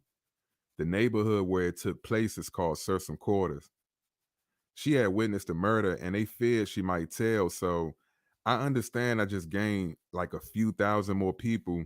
And if you're new to the channel, you may want to go back on the DC Originals playlist and check that story out first to get caught up. Or you could just follow along. But anyway, so I found this footage of the actual news segment titled Bearing Witness, where the camera crews came out to Sursum Quarters and they did like a 30-minute special about all the murders, the living condition, and they also interviewed Princess' mother and the officer and another guy who's sort of like the main purpose or inspiration for this video. His name is Curtis. Now, I haven't spoken to him. I don't know if he's still around or anything like that, but what he was doing during that period when Princess was hit was he was documenting the people who lost their lives tragically. Keep in mind, this was shot in like 04, before smartphones was even popping. I think in 05, we was on them Nextel chirps, but Curtis was from the quarters and he had an actual camcorder. He would document crime scenes, make cards with the people's names, and write a little story about each person that was taken. But he didn't stop there. He documented some of the good stuff like basketball games, freestyles in the hood, and even his little cousin who was also killed. His name was Santino Henson, and he spoke about that situation also. So for the sake of YouTube, I had to blur out a couple of small scenes showing open caskets and bodies in the streets. Other than that, I'm gonna let the joint play. She was a feisty young lady. Just an average kid, but she was feisty. This is the story of a girl named Princess. We do believe now that she did, in fact, see what took place. The police wanted to know what she saw. This is the murder in cold blood of a child who was suspected of having seen a murder. What she saw cost her life and outraged the city. Do I decide to do the right thing, get my son killed, my daughter shot? You weigh the odds, and the odds is keep your mouth closed. In the midst of this silence, a voice speaks out. It's a jungle out here. Medical admin get you down. You're not alone. Clinicians are losing 2 hours a day to add. It's a war. It's a jungle. It's a war zone. That's why it's important for everybody to come forward. Tonight, bearing witness, chronicling the casualties of war. The Sursum Quarter housing complex doesn't look like a dangerous place. Just blocks from the U.S. Capitol, close to tourist sites, nice places to eat. But it is dangerous, especially if you're a teenage girl and you happen to have witnessed a murder. At the time, we weren't totally aware that she had witnessed it, even though we had interviewed her and her mother about that particular killing, at which time she denied any knowledge as to what took place. Her name was Princess Hansen, a 7th grader at Washington's Shaw Junior High School. Last month, she was gunned down, allegedly by a neighbor in another neighbor's living room while she watched a movie. She was 14 years old. It struck me as something that was beyond the ordinary, even for a city that leads the nation in homicides. Washington Post columnist Mark Fisher was one of the many Washingtonians who were shocked and sickened by the murder. I have a daughter in 7th grade, and Princess is in 7th grade. And I have a daughter who loves math and basketball, and Princess loved math and basketball. So, me personally, it stood out for those reasons. But I think it stands out for people all across Washington because we all have kids, and we all have people around us who might see something in the course of a day, usually not a murder, but you might see something, and you might think, well, it's my responsibility as a citizen to go and tell the police about it. And then all of a sudden you see a child is murdered for not even telling the police about it, but just being questioned by the police. Family caseworker Yolanda Carter knew Princess well. She was a feisty young lady. Just an average kid, but she was feisty. She wanted to do things. Just a lot of come from peer pressure sometimes from kids in the streets, fans. She wanted to make her mom proud of her. She was born on Christmas Day, so her middle name became Princess. Born on Christmas Day? Yes. Wow, some present. Yes, it was. Princess and her family had their share of problems. 2 older brothers in jail on drug charges, and Princess had been running with a tough crowd. Authorities now believe that Princess's murder is rooted in a complicated set of relationships among the drug dealers of Sursum Corda. Latin for lift up your hearts, Sursum Corda was planned as a village for low-income families. Now it is also home to one of the city's most notorious drug markets. One night in January, in this building across the street from Sursum Corda, Princess is believed to have watched a man she knew, named Marquette Ward, kill another man over the price of a marijuana cigarette. Police came and knocked on my door and told me that they believed it was an homicide. And they could ask her to come to court, or I could bring her down to talk to them. I'm a law-abiding citizen. I said, no problem. I went and take her to school and take her to talk to them. Did you have any hesitation about taking her over there? No. No. You thought it was the right thing to do? Or, yeah. Or were you scared not to take her? I don't know. No, well, basically, I wanted to find out what the situation was myself, and in order for me to find out, it was for me to take her there. Although Princess insisted she hadn't seen anything, the police warned her she might be in danger. We offer witness protection to everyone who we speak to about a homicide. However, they didn't take advantage of it and denied knowing anything about the homicide at all. In hindsight,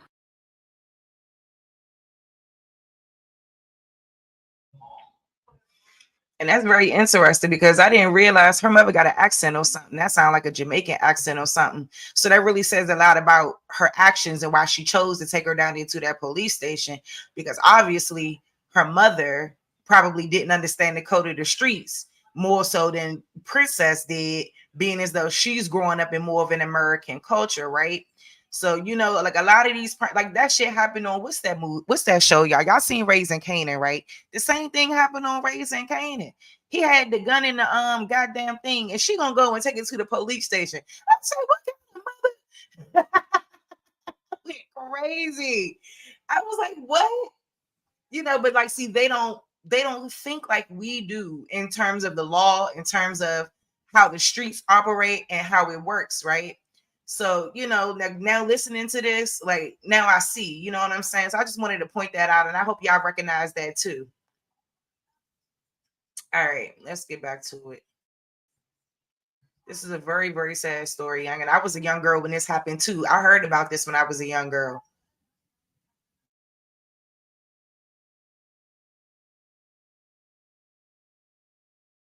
Princess's mother questions how the police approached her daughter, knowing the dangers witnesses face. The mother feels that the police should not have had that meeting at the police station because the gang could have seen that happening, said, aha, Princess is talking, we better get rid of her.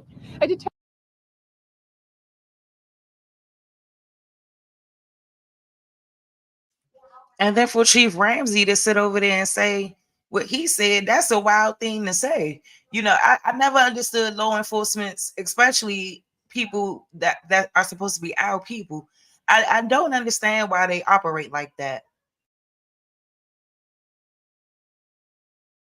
I'm glad he ain't the police chief no more, child. Detective testified at a preliminary hearing that Princess called Marquette Ward, the man accused of the murder she is said to have witnessed, and discussed payment for her silence. She was killed that night. Soon after, police arrested Franklin Thompson, an associate of Ward's, and charged him with Princess's murder. She actually went to her grave, quite frankly, with the knowledge, if any, that she had about that particular murder. We do believe now that she did, in fact, see what took place. And as a result of that, she was silenced so that she wouldn't speak with the police. There's another way, Father God, besides selling drugs. While the circumstances around Princess's murder may be unusual, both police and residents say refusing to cooperate with the police is not. This is not a game. People will kill you. When they say witnesses was killed, do they really know what that means?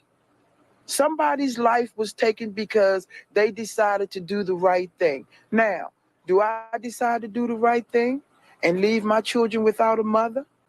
Do I decide to do the right thing, get my son killed, my daughter shot?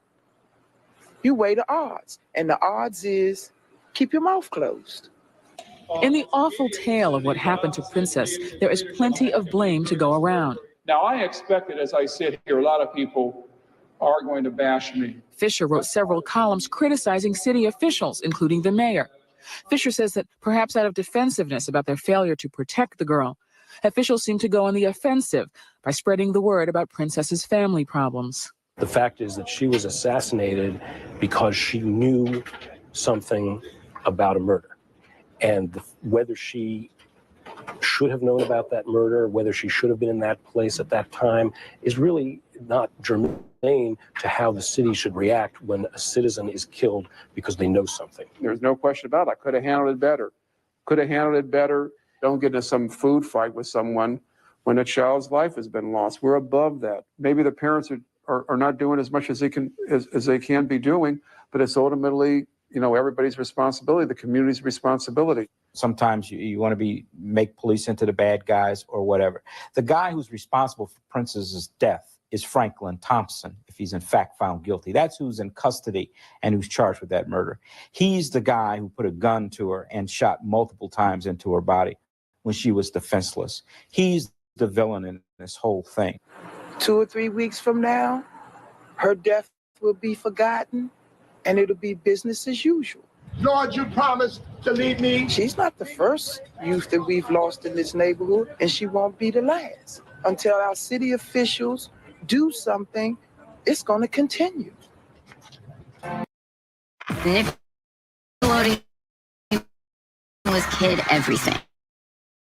But that marked one of the darkest chapters. These are 3 predators who worked at Nickelodeon. It made me wonder. Henson at the Sursum Corda housing project in Washington, D.C. caused a public outcry. Dozens of other teenagers have been murdered in the same neighborhood over the years, but few have merited more than a line or two buried in the Washington Post. 19-year-old Santino Henson met his end last March as he sat in a car in this parking lot adjacent to Sursum Corda, shot 5 times in the head. The only thing we really know is that it wasn't for him. He was trying to find someone else. And Santino was just in the way, at the wrong place at the wrong time. Santino might have been another anonymous homicide, were it not for his cousin, Curtis Mosey. I know you lost somebody in your neighborhood or a close friend of yours. I want to know how you feel. He is a community activist who preaches nonviolence to Northwest Washington teenagers. For 15 years, Curtis has chronicled life in his neighborhood. The good times and the bad. He makes it his business to ensure that no murder victim in his neighborhood is forgotten. The personal lives I have on tape, like I said, I have my live playing ball or whatever, I would take a scene of them doing that. I know as far as being themselves, walking around, and having fun. Then I would go to the crime scene that I've shot them people, and I put some footage of that all together. I put it into one piece, one reel, one segment, and it's called a tribute, rest in peace, a tribute about their life and how it came to a tragic end. When Santino was killed, Curtis pulled together video of Santino's life. Santino, my man. Santino, as my cousin, you know, he loved the band. He loved playing in the band. He played drums. And he was an MC rapper. He loved to rap. He played ball. He was quarterback. He loved the quarterback. And he loved his friends. Oh. And he was just like, you know, quiet person. He was shy too. You know, he was shy. Camera in hand, Curtis attended Santino's funeral, as did young men from the gangs or crews of Sursum Corda. They were standing over top of him, you know, these guys were crying, and they had the camera up in their face, you know, and they crying, grieving. Then I went to the gravesite. That gave me an eerie chill as I'm filming it, and they were walking to his body where the burial site was at. It was a quiet.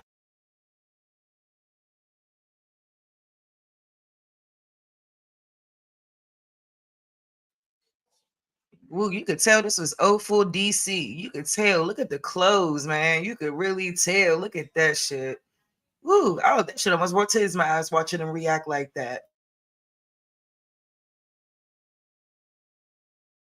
It was a scary, chill, quiet. Everyone just looking at each other, you know, just looking around, looking lost. Later, Curtis invited the Sursum Corda crew members to his apartment to make a video tribute to Santino. That was my man, you know what I'm saying? Handled his business, though, when he had to, though. Yeah. Right. Kept it real. He told my man for real, man. Kept it real, you listen like crazy, dog. Yeah, man, everybody gotta go sometime, man. It's just a time to roll, you know what I'm saying? Can't stop God for what he do. They're known as the Cordas, as in the Sursum Corda housing complex, which is their turf. The layout of Sursum Corda, with its blind alleys, courtyards, and limited access from the outside, makes it ideal for gang activity. It's kind of hard to come through and pop shots off at us, you know? Mm-hmm. If you go around one way, you gotta come out the other, you know? It's only one way in, one way out. Summing that all up, that's all they saying is you dealing with some real life. It's no bullshit. Like gangsters, no, you know? Real, no joke, dog. Real life is off the break, you know what I'm saying? Mm-hmm. I mean, we ain't the type of people that's gonna start shit with you, you know what I'm saying? The conversation ranged from complaints about the high rent at Sursum Corda to contempt for recent violence by Latino gangs in Washington. They have no rules. How y'all feel about that? Being as though y'all have rules. Beef, dog. Get that shit off you got beef with. Don't just come around shooting, man. Little kids, man. No old lady, nobody, mother, sister.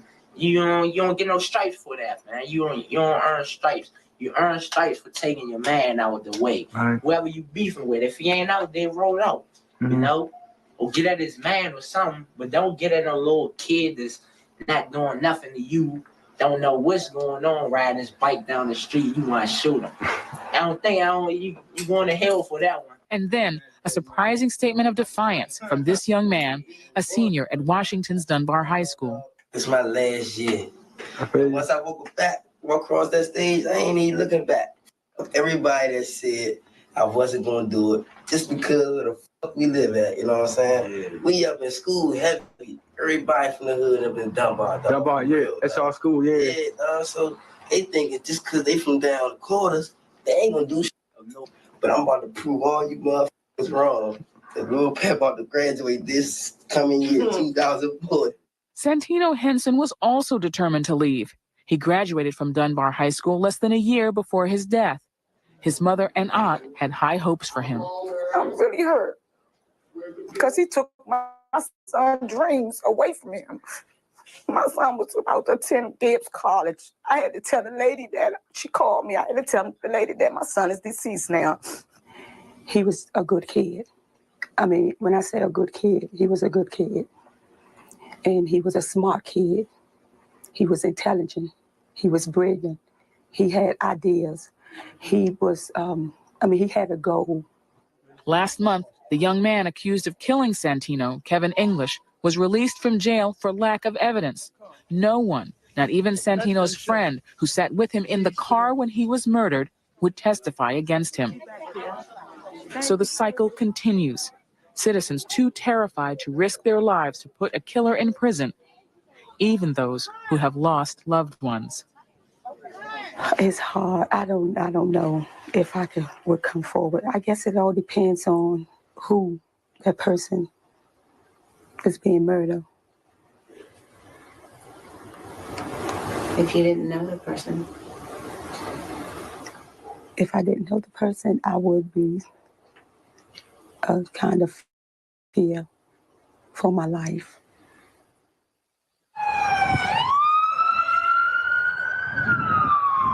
In the war against urban violence in Washington, Curtis Mosey considers himself a soldier. Did you guys know that UMGC tuition is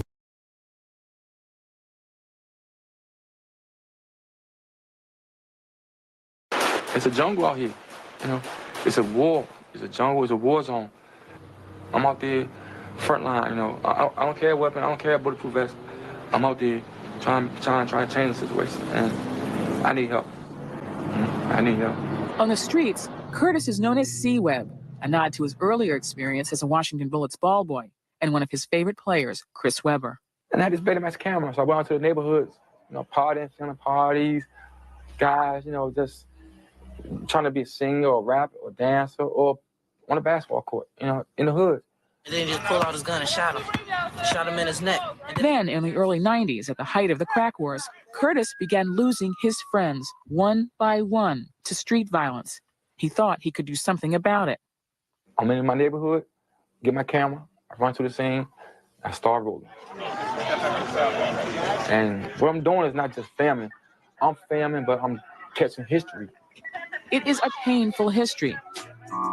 Through the lens of his camera, Curtis watched neighborhood boys grow into men, only to be struck down by violence. I sleep with my light on, with my little lamp on, because it's like, you know, it's like I'm seeing so much death. You know, it takes a toll on you when you think about how many souls are lost, and you begin to weep. Not only did I have people's lives on still camera, but I had to also put it on paper. About 41 lives that were lost in the city. And each one by hand, I just tell a story about that person, whether they like basketball or just partying or rapping. I put each detail about that person and how they died and how they lived. Walter, shot killed. These 41 tributes are the centerpiece of a shrine that Curtis has built in his apartment, an apartment he calls the Safe House. Here, he spends countless hours producing his raw footage into video packages about the tragic consequences of street violence and drugs. You know, it's a safe house. It's a safe haven. You know, it's here, no drug dealing going on, no killing, no robbing. Families of the deceased and gang members often stop by, looking for a chance to see their loved ones again. It is an epic of a neighborhood and of loss. First, I mean, it's come to me, it happened so fast. It happened so fast. And I was like, I just asked myself, why are these kids coming to me? Who am I? You know what I'm saying? I'm poor. I've started to realize maybe I'm used as a purpose in this lifetime to do something or to bring out a message to these kids. Because right now, they don't have anything. Once, you know what I'm saying, you give a about your life, a young nigga gonna test it, you know what I'm saying? Man, we keep it gangster, young nigga. You don't give a fuck, so that's how I feel about death. I just keep it gangster, that's all you need to know. I just keep it gangster. They are lost. They are lost. What we about? What we about? Curtis shares his message with as many kids as he can reach. He also gives presentations to local police officers who find themselves frustrated by the continuing cycle of violence.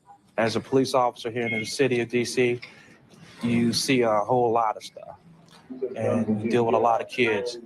And from my experience from dealing with these kids, some of them feel that their lives are short. They can't see tomorrow, and that's and life goes on. Curtis believes that if these stories can touch the heart of a seasoned cop, then there is hope for reaching the scores of troubled youth in his community. Them tapes open their hearts and their minds up and like saying, why are we in this? Why are we fighting each other for? Why are we killing one another? I feel as though that This is history. This is a situation that has to be documented. It's not like I'm living on the outskirts, coming in town trying to do something. I'm ducking the shots too. I'm living amongst all this violence too. But I'm trying to make a difference. I'm trying to change that through my video camera. Trying to bear witness to the war at home. This is Michelle Martin for Nightline in Washington. Already this year, Washington, D.C. police report 27 homicides. 6 of the victims were under the age of 18.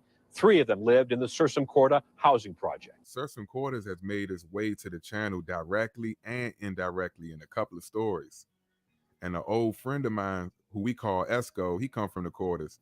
His real name was Jose Escobar. Rest in peace, Esco. He was hit in Southeast, but he was a good man and someone who I believe if he was given some time, he could have turned out all right. So I've been away trying to get inspiration again because I lost it working on a couple of videos. One was about Kenilworth and the other one was called Tony Fortune Final Moments. And because that Tony joint wasn't what I intended, I never put it out. But we right back at it now. It won't be long before I return with some more content, man. Kenilworth joint is still happening.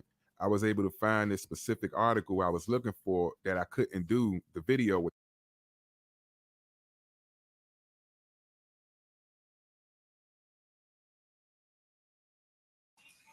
Yeah. Yes, peace and love to all the Aboriginal Indigenous Indians.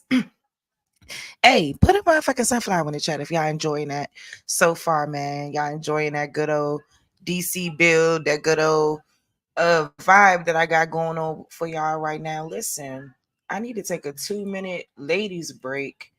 I want to throw the link out there, man. I'm gonna see what come of it. Let's chop it up. If you guys like the beginning, let's talk about it. If y'all like, the couple of the segments that I show, let's talk about it.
Dang, y'all scared to hit the link?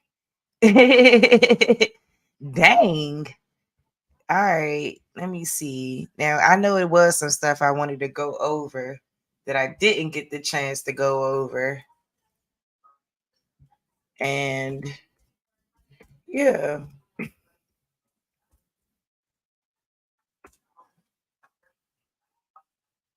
I respect.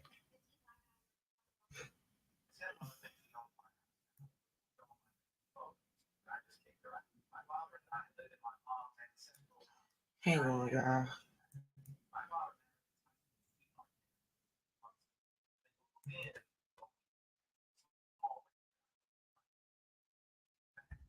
Ooh, hold on. Peace of love. Peace of love, y'all. Give me a second. I'm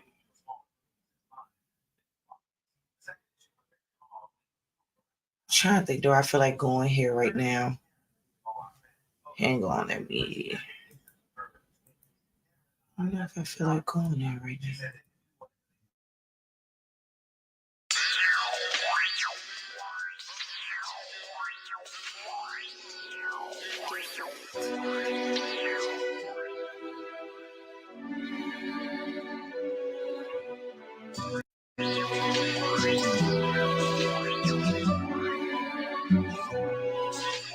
How in the fuck is you hustling with these grams, man? I know it's all cap.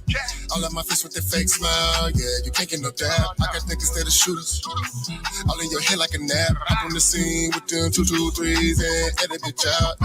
No games, man, yeah, I got no time for this shit. I be the one to blame, so please don't you make me click.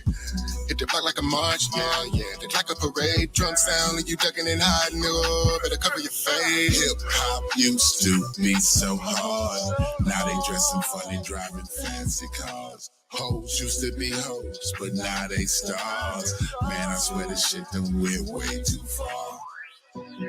Way too far, way too far, way too far, way too far, way too far, way too far, way too far. Niggas still killing niggas. Pay your partner to hit you. Hoes still fucking with niggas, never raising their children. Cluckers still paying deals, trying to catch them a feeling. I know a bunch of people who ain't never gonna have it. Pants way up their leg, crazy colors in their head, mumbling rapping shit, make the niggas say what he said. I know you think I'm tripping, this boy going fed, but I'm just telling you some of the things bouncing in my head. Hip hop used to be so hard. Now they dressing funny, driving fancy cars. Hoes used to be hoes, but now they stars. Man, I swear this shit done went way too far. Way too far, way too far, way too far, way too far, way too far, way too far, way too far. Man, y'all got an old nigga singing and sweating and singing, trying to get that shit heard, trying to get this shit heard. Way too far, way too far. Bump your brakes, spot, bump your brakes,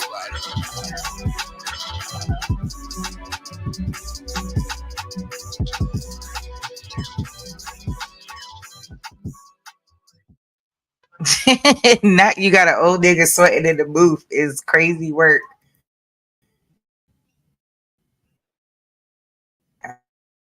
I understand what you're saying, but I'm saying, do you see that what I'm trying to say? Africa needs.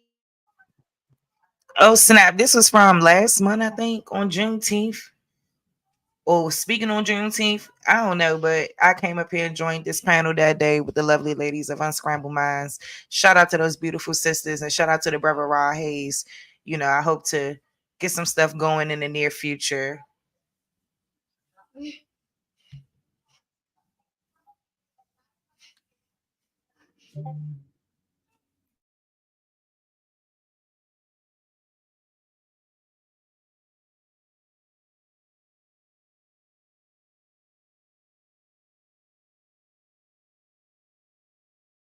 We only important if we say we African.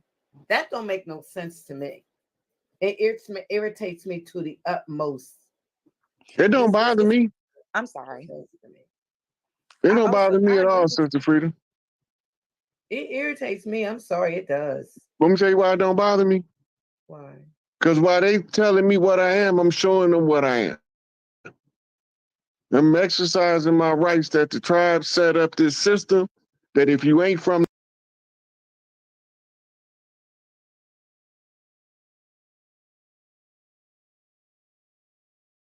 And what horrors has this white man, John Newton, what horrors has he seen, y'all? What? Why was he?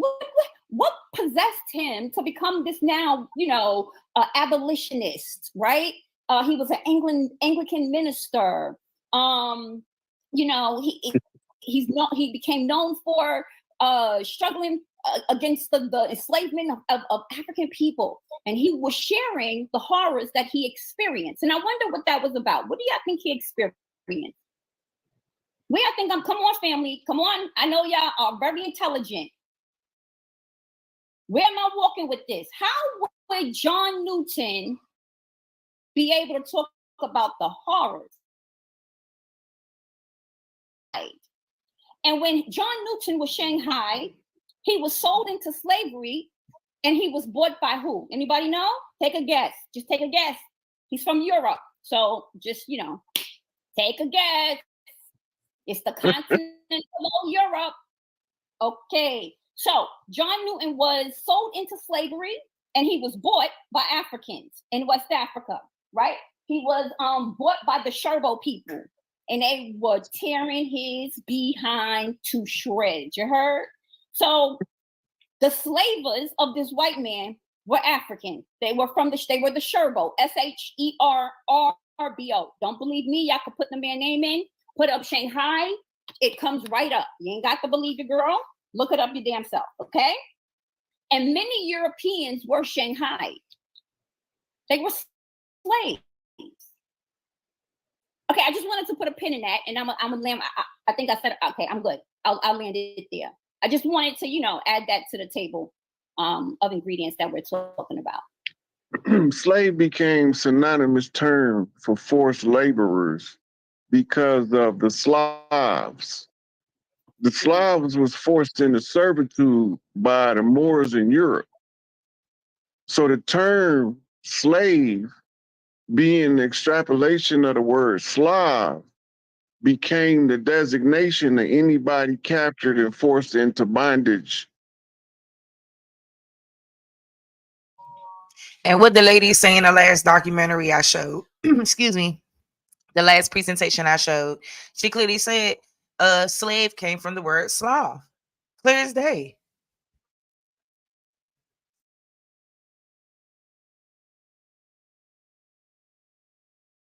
And labor. They became classified as the slave or Slav. Now you got the country of Yugoslavia, Czechoslovakia got Slav in the middle of it. These are countries where these people was originally from. Them was your first people brought over here in bondage. They was brought over here by Moors.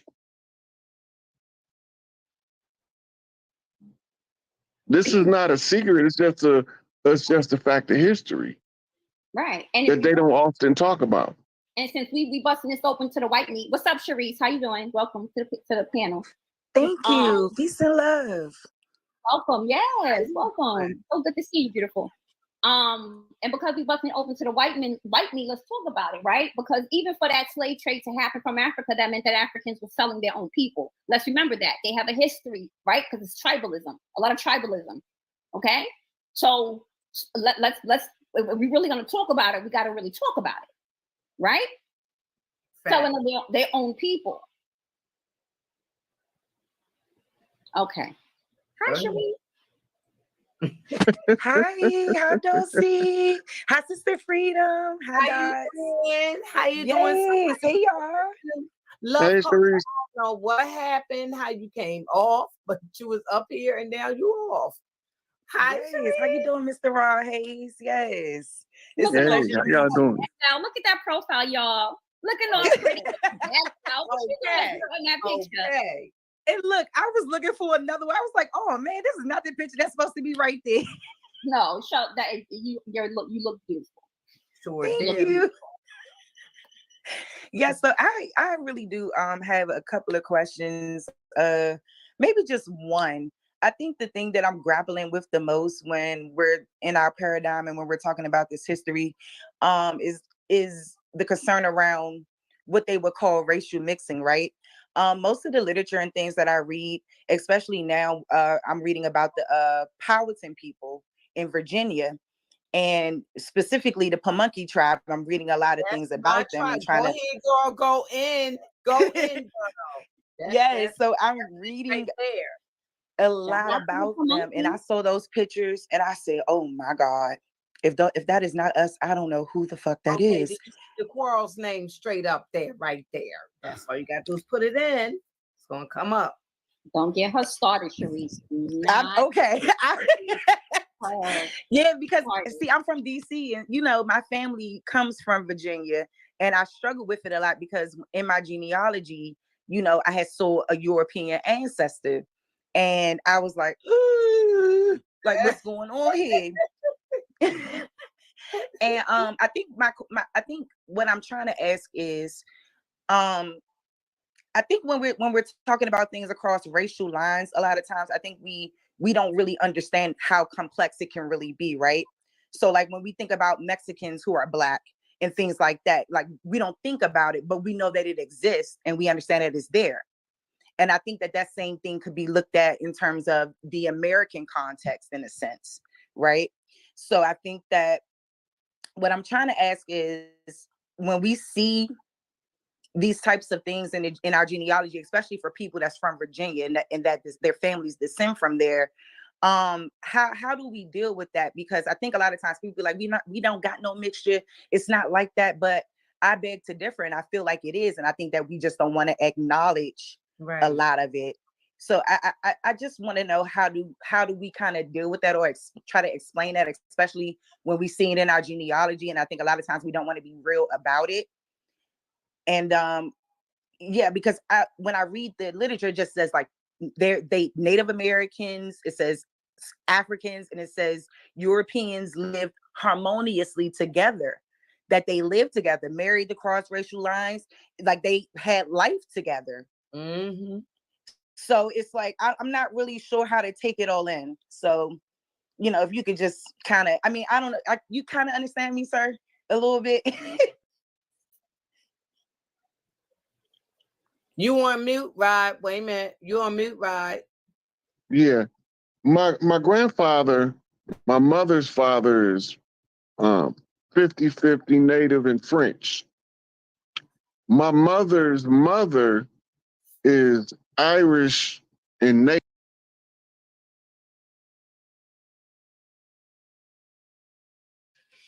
And there was also something that I didn't get a chance to say to Mr. Rod Hayes, I don't believe.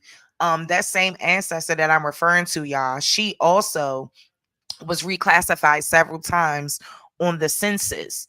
She went from being white to a mulatto, and even a colored at one point. Her identity constantly changed, and I meant to point that out to Mr. Hayes as well. So like, to me, it still leaves me in limbo and confused about who she really is, because obviously they couldn't tell who she was, and I think that that's the point that I'm trying to make. So I just kind of wanted to throw that in there too, so when he's answering the question, try to keep all those things in mind as well.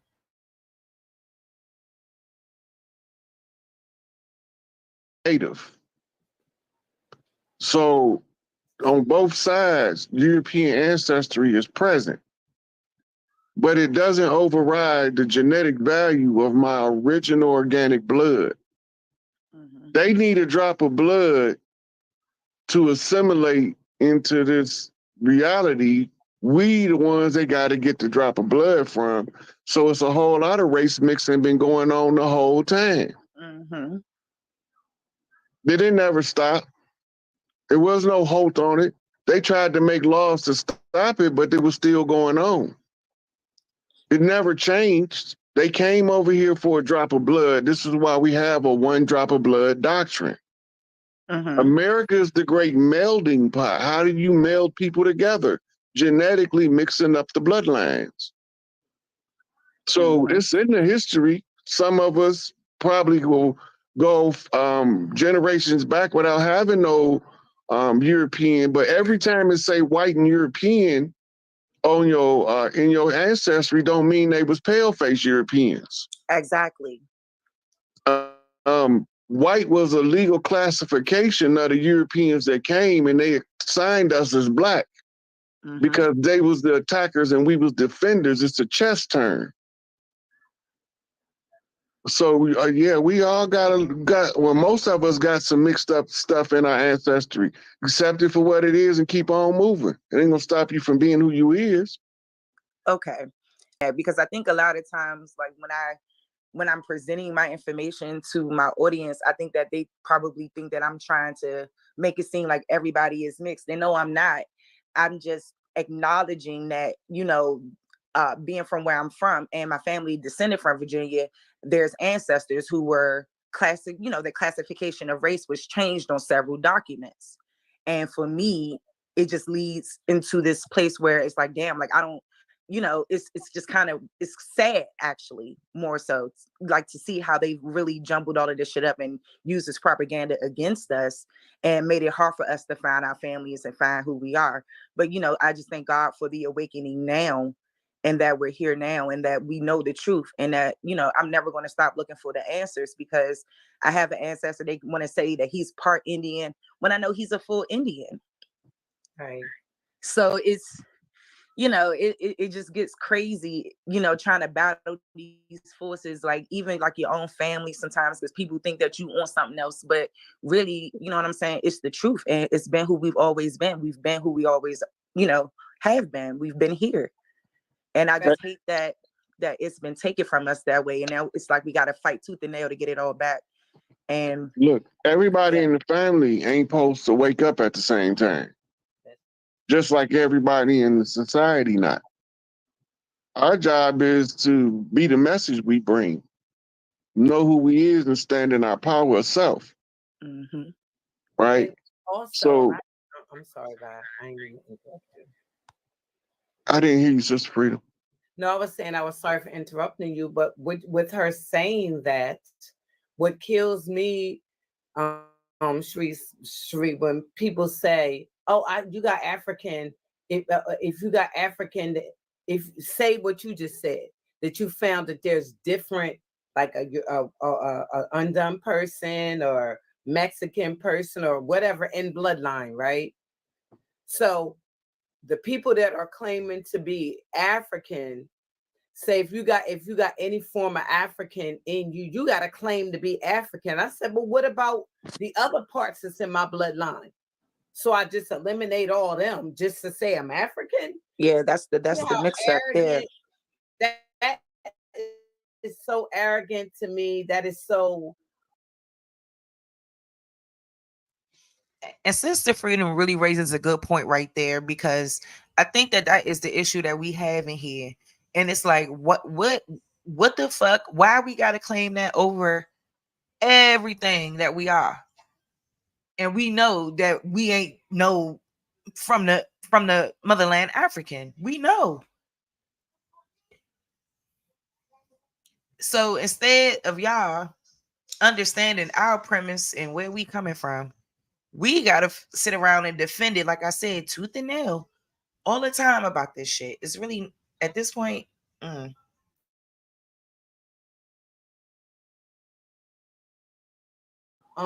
that's all to take us out of our land, Sister Freedom. Oh, I understand that. Totally. Yeah, all of it. It's sad. Totally. But it's our own people that's doing that. That's saying that, so I said, well, if a white person comes up in my bloodline, so am I now supposed to say I'm white? Because it's a descendant, or a Mexican because it's a descendant? Why is it that it's African? I got to make sure that I say this big about Africa and just eliminate all of that doctrine don't apply to natives, though. That only apply to pale-faced Europeans. I understand what you're saying, but I'm saying, do you see that what I'm trying to say? Africa needs America, right? But we only important if we say we African. That don't make no sense to me. It irritates me to the utmost. It don't bother me. I'm sorry. It don't bother me at all, Sister Frida. It irritates me. I'm sorry, it does. Let me tell you why it don't bother me. Why? Because while they telling me what I am, I'm showing them what I am. I'm exercising my rights that the tribe set up this system that if you ain't from the tribes, you don't know how to use it. So while I'm using this oral traditional system of the tribes, when they can say whatever they want, they call me African, I don't care. But I'm still doing some Native American shit, some organic Mississippi clay dirt walking shit, some Louisiana second line Mardi Gras shit. They call me whatever they want to call me, but they can't stop me from being who I am. So it don't bother me. I don't have the time and the energy to keep tongue wrestling with these African motherfuckers about who I am. I know who I am. They don't have to figure it out. I don't. Because my ancestors left a pattern that if I follow that pattern, you're going to know where I'm from in the end. When it's all said and done, when we serving eviction notices and death penalties to traitors, you're going to know exactly who I am at that point. You can't change who you are anyway because we don't have their cultures or nothing. Look, I don't got no problem with African people. Me neither. I really don't. I love them. I love everybody. Me either. Like they didn't suffer like we did. One problem. Like some people think because I say I'm not African, it means that I'm saying the Africans didn't suffer as bad as we did or the same or a different plight. They suffered too. Sure did. Or even worse, they'll make it seem like, oh, you're not trying to be who you really are. You're just trying to step away. No, we're not. You know, they just served eviction on the European nobility that was in South Africa last week. And all of their systems got to go. I don't know about worse because they was over here tearing us up. And the reason I brought that up because they doing over there the same thing we doing over here. So I figure if you wanted to be African, you would go help the Africans collect their shit so you can be part of that motherfucking African shit. I think that's fair. If the Africans taking their shit back and you feel like you African, you should go help and assist with that fight instead of wasting your time with the petty trinkets called reparations. Right over there. I can't. Yeah, I also wanted to say too that I love the conversation you guys were having about sharecropping and things like that. You know, because I had read a lot of things about Black land theft in America and a lot of things that was going down and how they were stealing land from our people, especially upwards of like the 1950s and the 1960s. Like our ancestors owned millions and millions of acres of this land, and even down to like in Mississippi, like they owned upwards of 800,000 acres of land, and all that stuff was swindled and swiped from them. And I'm like, you can't tell me that our ancestors from generation to generation owning all of this farmland was slaves. Just walked away from it. Yeah, and didn't do nothing. It's blowing my mind. That's right. And here's another how you say example, right? Or proof, right? That story is not 100% true and it's real. I know and it's false. Here's Hiram Rebels. I know y'all know Hiram Rebels. That name ring a bell, I'm sure. Mm-hmm. I don't even know what y'all looking at because I'm not looking at what y'all looking at, so I do apologize.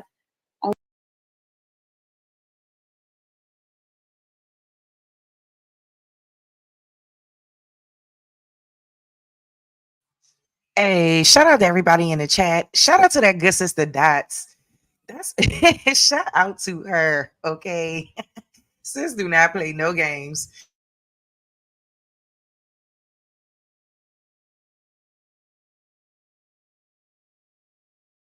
I don't even know if y'all can see it. Y'all see it? Okay. Y'all know who Hiram Rebels is, right? Hiram was born a free man in Fayetteville, North Carolina in the 1820s, right? Now, during the 1820s, right, and he was born in the South, North Carolina. Wasn't slavery going on during this time period? Supposed to be. Right. So Hiram Rebels was born a free man, right? Like I said, I believe he's from North Carolina, and he became the first Black Republican senator from Mississippi. I believe in 1871 or 1872. You guys can correct me on that with the date. I'm not 100% sure. And that's what, 7 years after Emancipation Proclamation, right? But everyone is slave, right? That's where we come from. We come from. But this is proven. This is just another example that Dots is showing you guys, right? That says that's false. That's wrong. Just saying. I just think a lot of people think that. Yeah, and then and Mr. Rahays, I've been struggling with the Emancipation Proclamation too. So can we just talk about that? I don't know if y'all touched on that or not, but when I came in the chat, I started, I began to hear your conversation. I'm sorry, not to cut you off, Dots. Were you finished, boo? I'm sorry. Nah, we just been talking, politicking, running our mouths. You got the floor, sis. I'm sorry, Dots, because I like every time you say something, like a little ding just pop up in my head, and I'd be like, let me hurry up and say it. That's okay. I got you, girl. Go ahead, jump in. Every time you say something, I'm like, this woman is so smart. Anyway, oh, thank you. You're welcome. Yeah. So now stay bright like a diamond. Yeah, that part. But let's talk about the Emancipation Proclamation, like more specifically in DC. So I understand that in Washington, DC, people were so-called emancipated 1 year, or I mean, not 1 year, but just some months before everyone else. I think in 1862 or 3, one of those. Anywho, when I was reading through it, DC actually had a DC Emancipated Compensated Act. So this act allocated $1 million to all slave owners or so-called slave owners and in reparations. Yeah, in exactly. reparations for losing their slaves. Mm-hmm. They got it gets deeper though. So the slaveholders got paid, and so did the so-called slaves. Only 2,989 of them. Now, the only way they would get, so first of all, the slave owners get $300. So they got $300 for each slave, and they got $300 for, whatever. That was the price, $300 for each slave. And if the slaves decided that, hey, so-called slaves, if they decided, hey, they wanted to go to, they were trying to send them, I guess this is still part of that American Colonization Society thing. So on condition that they would go to Haiti or Liberia, they would give them this $100 for them to leave. But if they don't, you don't get any money. And a lot of people didn't go, from my understanding. So I think about maybe they said 15,000. Most of them didn't go. Yeah, so a lot of people didn't go. So I found this whole narrative to try to push people on the coast of Africa very interesting, and how it's playing out today in like modern day time, like even what they were doing back then, trying to push our people off our land. It always got to play. It's going to play over. That, sir? Yeah, it plays over and over until we see the exit. Yeah. We at the exit now. Because we ain't just deceived anymore. We know who we are. It's time for, they gonna figure it out, and it ain't gonna be long before they be known. It's gonna be in their face. And it will be undeniable who we is, and that we was already here. That's true. Let me ask you a question, Rob. When you were saying something about we used to barbecue, so really and truly, this is a day that we really should be celebrating. Are you saying? Yeah, so I don't have a problem with the celebration of the holiday itself. I just believe that we have the right to know that they monetized behavior that we was already doing, and gave us a false narrative as a cover story for them to monetize it. Okay.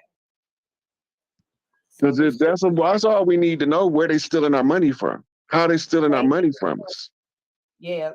I just want to make sure we should be turning up today, because I don't, I'm saying, just making sure. Yeah, this used to be Big Mama festival season for the cookouts of the family. Everybody got an uncle that can burn. Okay. And they used to go have big family celebrations in the South. And they used to have the big cookout celebration for what would be later known as the Juneteenth time period. It really lasted from June the 19th to about July the 4th to July the 9th. Every day. Well, it was different. It was different big mamas having festivals, but it lasted that long when they all was doing their festivals. And then you had the ones that was family jumpers. They go to their homeboy family function so he could eat out there too. I'm just making sure Dot's ain't hear that. Juneteenth, you know what? But Juneteenth should be celebrated, right? It should. Hey, yeah, and it's like it's like I'm here to reintroduce myself. My name is, you know what I mean, that kind of thing. And you know how like I always tell y'all how I was raised on a piece of the game that there's the three types of Black people: brilliant, basic, and brain dead. And so we brilliant over here. So it is a celebration, right? But every made it think that we need special days to celebrate. Right. Well, I We don't know all we why they need. want to keep reminding us about it with all these stuff. Yeah, we are the original creators of something called a party. I ain't seen her. Period. I love it when I see the family. I love it. The creators of everything. Okay. Everything. Okay. We don't got to be nobody. Yep. Just be ourselves. That's what I keep telling them. Yep. You We are giving who me we a are. reason to party from the 19th all the way to the 9th? Stop playing. Yeah, not one party, it's a series of them from different big mamas from different families. I am Big Mama. What you talking about? Hi, Love Culture. Welcome. I have a few more questions, but I'm gonna be quiet. I'm gonna zip it. I'm gonna try to hold it. Mine's on me too. I'm shutting up. And I'm gonna let Love Culture come in. Go ahead, Dots. Just check out the name Love Culture. That's all I'm gonna say. That speaks for itself. Love Culture going once. Love. Oh, peace and love. I didn't know it was my turn. I'm so happy to finally ask this question. And this is a light question. Okay. And I hope this correlates with what we're talking about. I guess it's really about seeing the Chiefs walk on the land again. I guess my question in a sense is, why is it that we have to play it like safe as far as like for their release, like with these people who are just blatantly corrupt? Like, I mean, like if they were, you know what I'm saying? Like that makes any sense without getting so deep into it. Like, We're not playing it safe, sweetie. We playing it smart. Okay. Who they gonna use to fight against us? Right now, if we was to rise up against this system, who they gonna use to fight against us? It's logistics. They gonna use us to fight against us. Right. They gonna dress us up in their uniforms and sick us on us. Mm-hmm. So why let them turn us against each other more when we can find the dirty players behind the scenes and give them a headshot? Now he can't put us against us. It's us against them, and it's more of us than it is to them. Understood completely. Completely understood. That was just one of my questions, but I'm gonna save the others for another time because I don't think it really correlates with the Juneteenth theme. Well, we've been all over the place, so we can go wherever you want to go. I know that's right. I'm so glad. Okay, yes. All right. Okay, yes. And thank you guys so much for giving me this time. Okay. I'm loving that the sisters is coming up. I was wondering where Anton and everybody is, but the sisters, okay, he love it like that anyway. Okay, so also when it comes to Khadijah, the NOI, I believe, Nation of Islam, and I like in my head how I've kind of been putting it together. Khadijah is the Prophet Muhammad from the Arab persuasion's wife. Yes, I guess where I'm trying to go with this is, does Empress Rarebird, does she take the place of like hierarchy? If that's making any sense without me trying to explain that, Rod. Do you understand that? Empress is what you call the mother of all clans. She is the chief advisor and resource manager for all tribes. Mother Khadijah is over the NOI as the mother of the righteous, following the stream of Islam over here into the Americas. So we have to conceal our culture in any foreign culture that is presented as a doctrine on the land so that we can reclaim that particular part of the culture back for the people. By Khadijah having the blood of the land and having so many matriarchs at her disposal gave her a great position to communicate through all of the communities across the land, from the $5 Indians to the Mexicans to the Arabs to whoever on the land. She got access to talk to somebody of importance in that group based on the movements of the MGT, GCC, and the FOI. Understood. Right. So her tribe would be our intelligence unit, where the battalion units would be like Larry Hoover's Growth and Development, Angel Bay's Peace Stone Nation. Those would be your foot soldier crews and your commanders and generals of the army. Your rank and file soldiers that they call the Braves and they lost. Ooh, right. Great. So, okay, and because I get it. I totally get it. I just needed clarity. And then I just have one more thing really quick. Okay, for the people who refer to, and I don't mean to be offensive to anyone, let me say that first, but for the people who proclaim to be Moors or of a Moorish descent or leaders of, that union or community or whatever you want to call it. I mean, this entire time they've been, and I understand maybe why, but I'm just saying for the main people who are like most upheld in that community, I just feel like they could have said things more straightforward. I kind of feel like they led like a whole group of people down a rabbit hole, where they could have just said like codes, when they could have just said like specifically what needed to be said, if that makes any sense. 100% what you're saying makes sense, and I'm explaining to you why they didn't do it that way. We got something called ghetto code. You can't stand in front of your enemy talking in the language that he clearly understands about your strategy to recover your people from this oppression. So we talking code. The banner of Moore is a catch term. And it was, we fought a war.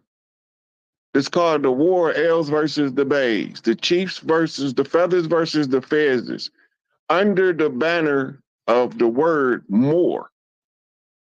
We got dirty Moors and we got righteous Moors. The dirty Moors is the ones that want to mislead us and tie us back into the system. The righteous Moors is the ones that's been telling the truth and teaching us not to do business with the system. And by studying the history of the Moorish Science Temple, you can clearly see that they was infiltrated, and this is what caused Noble Drew Ali to not live as long. It caused his utter demise because of the infiltration. So we use that now as a study guide for the chiefs to determine how the infiltrators move. And we keep the Moorish Science Temple alive because as long as we keep it alive, we can catch dirty Moors. But once Angel Bay get a word, all of the dirty Moors is on file. They know who they is. It's time to clean house.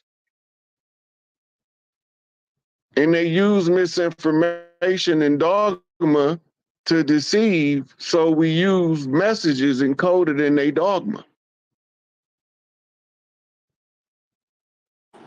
Understood. Y'all, I got so many things to ask, but I'm gonna stop there to Yeah, I'm give glad you someone asked that else a question. chance. Okay, y'all giving me the floor again. Okay. Oh, all right. Yeah, that more question was good because I know I Yeah, was good struggling with questions. that. Yeah, because man, I'd be like, well, what's really going on? Okay. I'm gonna let okay, darn. I kind of want to take a step back because I want to ask more questions, but I want to let y'all go so I can really put out what it is that I'm trying to say without, saying it so just Look, be yourself. Don't tailor your speech. Don't be politically correct because the politics is all wrong. okay. Okay, on like another note, like I guess because I'm just tired, y'all. I don't know if y'all feeling like me. I'm pretty sure y'all are, but I'm just so tired and I'm drained from like just everything that's taking place. Like when you really sit down and think about it, it's extremely overwhelming and it's ridiculous. Like it's just, man, I'm fed up. But so I guess like I'm trying to just figure out like, because everybody always asks like, okay, well, what's the next step? Like, what do we do next? And like, I've been thinking about that too. And it's like, okay, I understand we still got, things that have to take place before we can really have everything in its correct place. But like just in the meantime, because we all are being dragged like to the ground. So I'm just thinking like, I don't know, like, I mean, and I guess it's hard to explain, but it's like the people who are conscious, like truly conscious or whatever part or position that you play, like I feel I'm getting the urge like just so much to just pitch in and be all about purpose. Like, okay, if you feel like you can contribute something good for the better of the entire planet, just go ahead and start that and kick that up rather than like it, even though we got stuff that's still taking place on the background, like, but like, we got to start like, I don't know, some kind of motion, some kind of movement to So move forward. if you notice, if you pay attention, you can see the movement. I'm going to show you the movement in real time. If you look around, you see more inner cities developing community garden communities where the members of the local community is growing their own food in their local neighborhood at an abandoned park or open field where houses used to be. This is going on all over the country, but they don't want to report on it because they want everybody to think we are the same level of stupid we was in the 1970s, and we not. Another thing to look at is you can see the deterioration of the old system, which means that we making progress in restoration of our system because their banks is slowly deteriorating. They running a stage show like they got a real president. Nobody don't know they watching a sitcom. Right? So we, the ones that are aware, we looking at all that and we saying, okay, just because y'all ain't reporting it, sooner or later, we gonna realize that it's more people working to get rid of this old system because we all want something better, something new, something that we can all live our best life. In the new educational rites of passage programs, We gonna be teaching children how to design your best life according to how you feel. Everybody should be able to design their life to make their heart glow the brightest. That's how you make progress in the world going into a golden age. So you teach the children early on the thing that make that piece of gold in your heart glow. That's what you need to keep doing. I'm so thankful to be able to have just got that little bit out of my head. So I'm a yield, and I appreciate all of y'all, and I love all of y'all, and I just can't wait till better days. So yeah. Well, I'm Love just you glad too, we was sis. able to answer some of your questions. Yeah, for sure. You don't have to rush through it. You know, you ever heard, love, you ever heard that saying that says the more you know, the angrier you get? You ever heard that? That's true. Yeah, I think that's true. It's like one of my favorite professors when I was in college, he used to always say that you know, when you leave your comfort zone and into the contact zone, you better be ready. You better be ready. You better be suited, booted, gloves on. Okay, you better get ready. What? I'm ready. I've been ready. I'm born ready. Yeah. Born ready. Okay.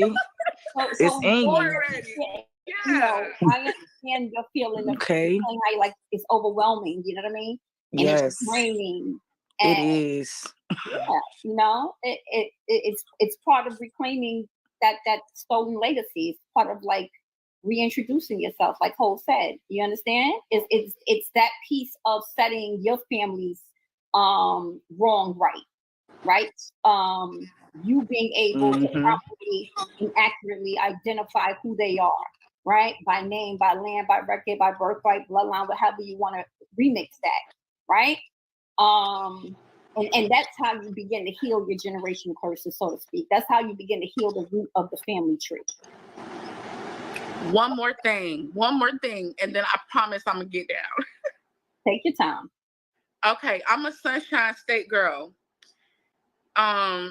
Florida girl. So, you know, I never. Well, family is important, obviously, but like, a few events started taking place and with my entire family, and long story short, most of like the people that I talk to, the elder people here in Florida that I speak to, we all came from Georgia. Like they all have like this story that for some reason they left Georgia and came to Florida. So I'm just wondering, and then like I'm just wondering, like, do you know anything about that? Like why did, and then even in my own family, like they don't even have a reason why. Like nobody said why they moved. Like I don't understand. Like, but Tribal. something That's a tribal migration, sweetie. The tribal migration was when Big Mama was in the Carolinas, saw the invasion of the conquistadors in Florida, and said, all hands on deck. All warrior tribes report to Florida. Florida at the time extended from Louisiana all the way into the Panhandle, right? The land of flowers, those states, those lower southern states was all one territory.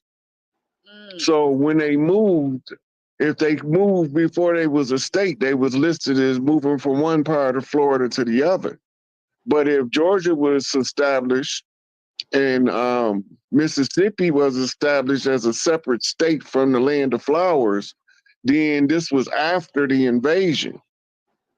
That movement would happen later, but we never stopped fighting the war. And those of us who reincarnated that fought the war with dignity have to sometime in our lifetime return to Florida, because Florida the finish line, in order to reverse engineer the energy of that war. So you see all of the people making these trips to Florida, every excuse will do, whether it's a spring break, whether it's a Daytona 500, any excuse to get to cross Florida is we using that as the cover story for us to travel to Florida to touch the land and get back home so that they know we were successful in winning the war.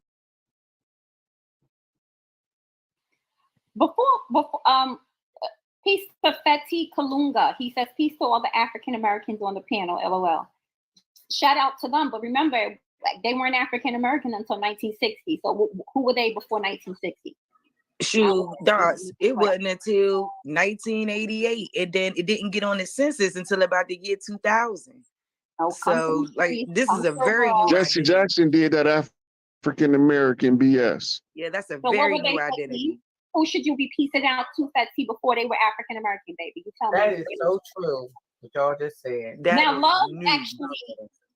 Love actually went into something that I wanted to ask you when she was talking about the migration of her people, when she was saying that like her family from Georgia to Florida, and that they always speak about.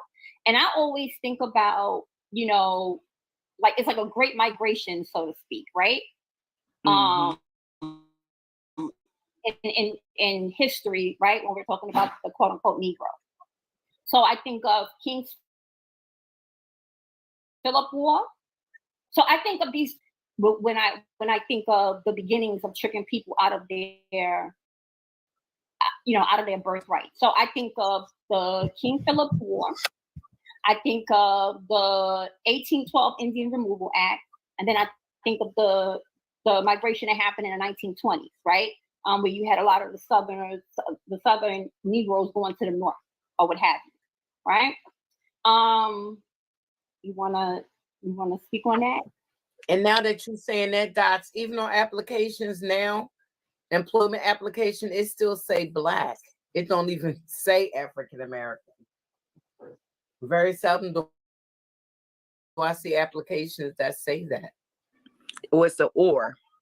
Mm-hmm. And remember, Sharice, you was talking about the land, and up to 1920, hey, African Zena, we got African Zena, Liberians. Salute, shout out to all the Liberians in the building. Zena coming to represent for his African brethren. Anyway, so what I was saying though is that, and up until the 1920s, Negroes had over 20 million acres of land. That's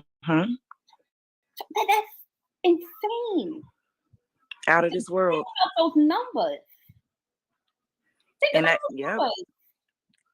that's not too far after 1865, right? Yeah, it's not too far. It's a few generations, but yeah. Right. To have had it for that long. Less than a century. That's less than 100 years. Yeah. That in up to 1920, they owned over 20 million acres of land. How? How, Sway? Because they was already here. Already here, baby. Okay. Couldn't take it from us because it was ours. Look, all of the land that they didn't take using sharecropping agreements, the corporation took using something called eminent domain. Heirs property. It was all done under the salvage rights from the crash on the Plymouth.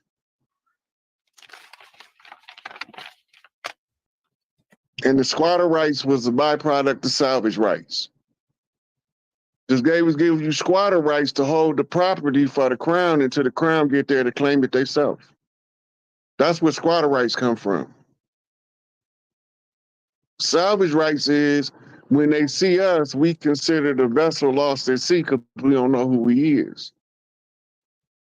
So they tag us with a social security number and the birth certificate, log us in the inventory, and let us roam around the land with meritorious manumission, pretending like we free slaves, when all of the Emancipation Proclamation did was chain the ownership from private parties to the public corporation masquerading as the government. So they went from just brown skin, nappy hair slaves to everybody slaves now, don't even know it. Wage slaves is what it's called. I do not see one lie that Brother Rod Hayes told right there, y'all.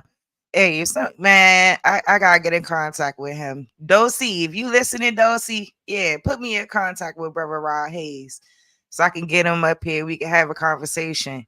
And also, y'all, the Research God conversation is still gonna happen. It's still gonna happen. You know, it was some forces that was trying to come up against me and try to mess that venture up, but that's still about to happen too. So y'all be on the lookout for that as well. And just, you know, continue to grow and learn and love in the light of the paradigm and the information. And, you know, that's all we can fucking do. And please like, share, subscribe, please, y'all. Look, we on the road to 1,000 out here. Okay. Yeah, share it with a friend.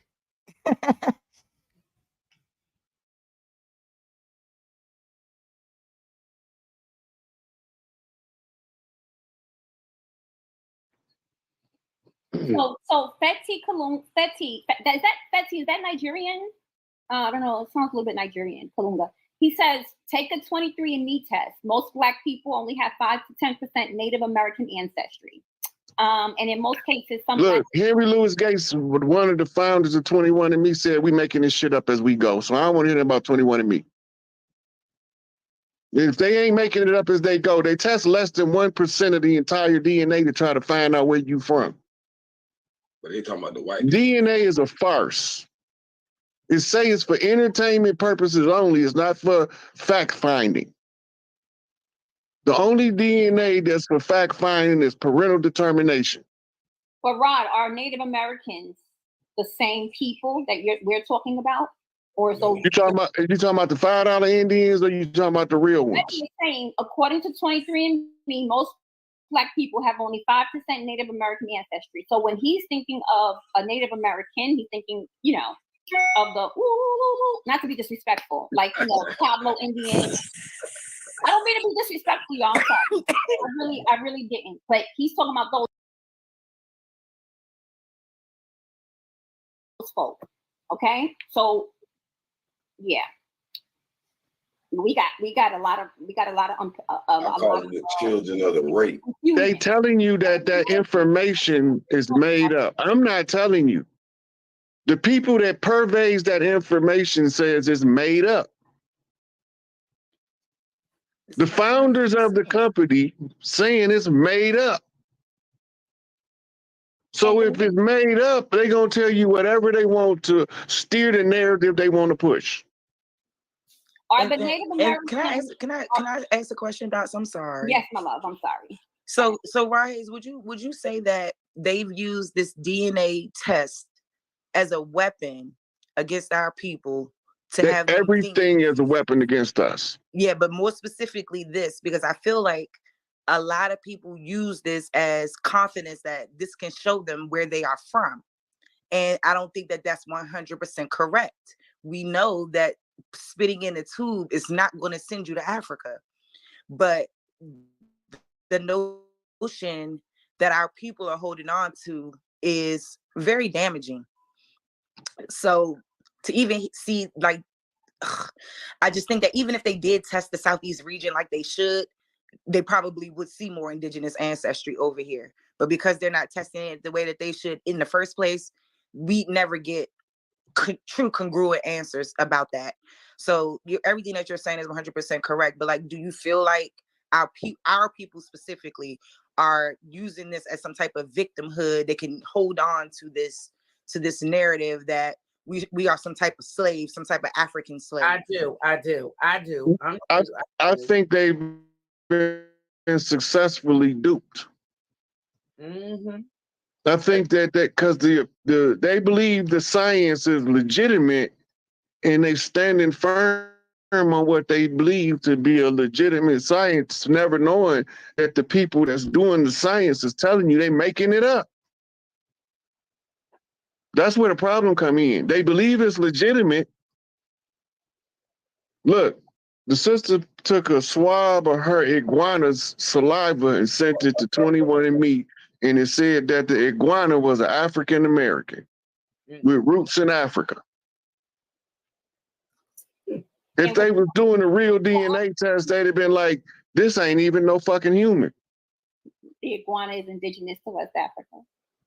Copper Goddess, I really meant no disrespect. I really want to back that up. I really meant no. I laugh at everything. That's just my personality. I really meant no disrespect. But I wanted to ask him a question in terms of drawing the distinction between the Native American that Fetty is talking about and the versus like the copper-colored people that were here. Those are two different groups. Absolutely. Well, first of all, if they don't know that when the Spanish got kicked out of Spain, that the POWs they brought with them was Mongolians, Huns, and Vedics that they took to these places that say Indian school and taught them how to mimic us, them might be the Indians he talking about. Because they put them on reservations because we refused to go. Somebody had to go on the reservation. So they taught them our rituals and our culture and turned them loose on the reservation to masquerade as us. They Mongolians, they ain't from here. They from Asia. They Huns, they from Asia. Nomads of the plains of the Siberian Peninsula or whatever the hell it is up there in Siberia. They not from here. Them people not Native Americans. They Native Americans by nativity of the law. They not organic, original to the land Americans. They immigrants. They more immigrants than the people crossing the border to Mexico. Yeah, and they around here tooting their nose up to us like they something and they're nothing the whole time. Mm-hmm. Because they took sides with the enemy. The ones who know who we are took sides with us would tell you who we is. You know who they is, and if they friend or foe by which side they pick. They know who our enemy is. They look like us, but they ain't us.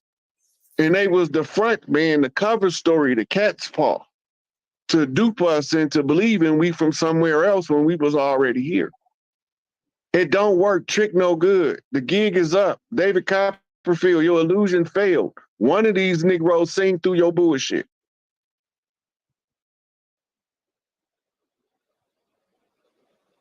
It don't work on all of us. It only work on most of us. But to me, I'm gonna say this to Rod. If we were from Africa and the Africans, and there wasn't no black people here, according to them, why don't we have that African accent and all of that? That kills me. And it's well, second and third generation Africans born over here don't have an accent either. They sound like they straight from the block. So that the accent itself is not enough as a disqualifier of heritage. But the way we move across the land, the dances we do, the foods we cook that we done shipped around the world teaching everybody else how to cook, that proves who we are. Thank you. I said that just the other day when the African brother was on there. But what I'm trying to say is, if there was no black people on this land and they were the only black people that was here, we would have that accent. We would have their ways. We'd be eating their kind of food. We'd be doing everything like them, not them do everything the opposite way. And matter of fact, and another thing, they keep saying they believe in the out of Africa theory to prove that we're all Africans, right? A lot of Europeans I talk to have had their ancestors done. They don't have no African in them at all. None.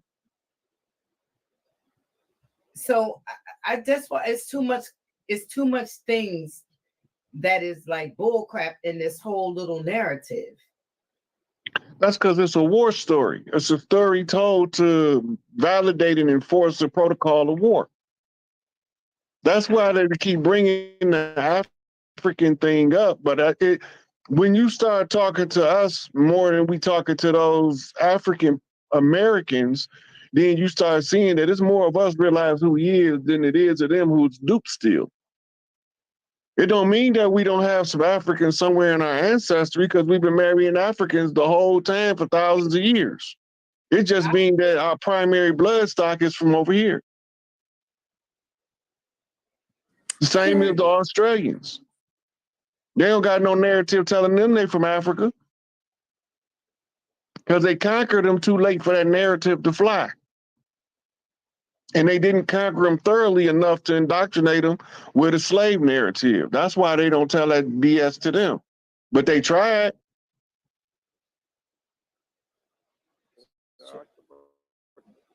That's. Oh, no, we have, I think, Zena came up and then Heru and then Dean, or maybe, yeah, I believe. Right, that's what Grace said. Right. Yeah. Hey, Zena, what's up? Is that Zena? Yes, ma'am.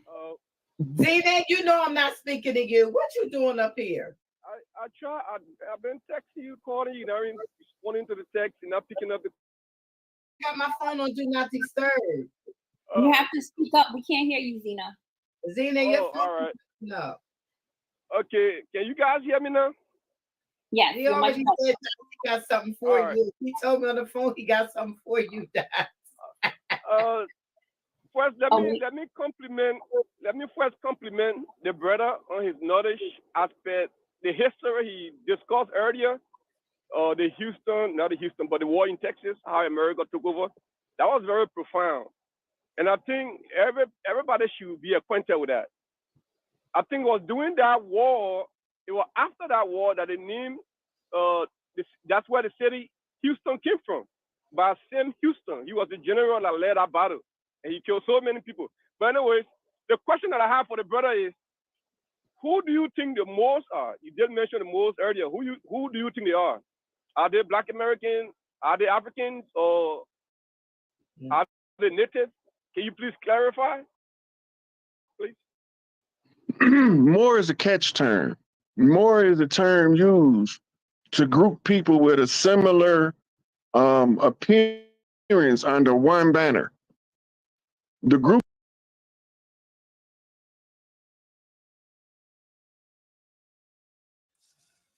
See, when I said it was a term, it was a problem.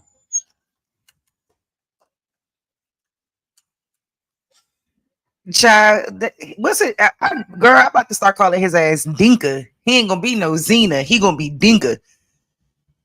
Anyway, but no, like Rod Hayes is correct, and this is what I've been saying to y'all. Like all of that stuff, that shit is terminology. That shit is terminology to put people in categories. To put people in categories. That's the best way I could put it.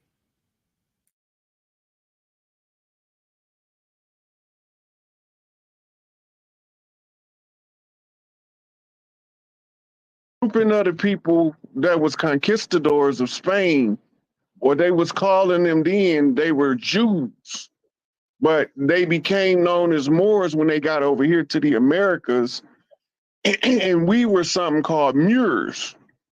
And they took the two and merged the definitions together to conceal the reality that we two different groups of people. George Washington issued a challenge saying that we look so much alike. If you take the feathers off the fezzes off the Moors and the sandals off the chiefs, you wouldn't be able to know who you was in 200 years. Well, that failed miserably. They fell on their face with that one because I know exactly who I am. So, but more is a general, generic catch term to group different groups of people. Right. Please, so I hope you understand that. That means the Moors can be anyone. It can be Black American, it can be Africans, it can be Europeans. Yep. No, I don't agree with that. Anyone who No, listen. that title. Anybody can claim the title of Moor, but I'm not a Moor. I thought it was, see, I never seen it as a positive term. Always seen it as no different than somebody calling you the N-word. Well, it's just a different language. More come from the French, moire, whereas nigga come from the Spanish negro. They both mean the same. They both from Latin. They both are negative terms. You've seen that in the movie that even though it was a movie, but the one that Martin Lawrence played in, and he was like, Moor, yeah, you calling me a Moor, like it's not a nice word. It was a derogatory term. Yeah, and then they had classifications. You had black Moors, which mean they was dark, and you had tawny Moors, which mean they was milky white. I mean, that's what. But would you say that that's just a label that was put on darker skinned people? Well, yeah. that would be that if it wasn't for a tawny Moor. Okay. See, when you say tawny Moor, because this is the Khazarian bastard offspring of the Black nobility with their European wives that make up the modern day bankers.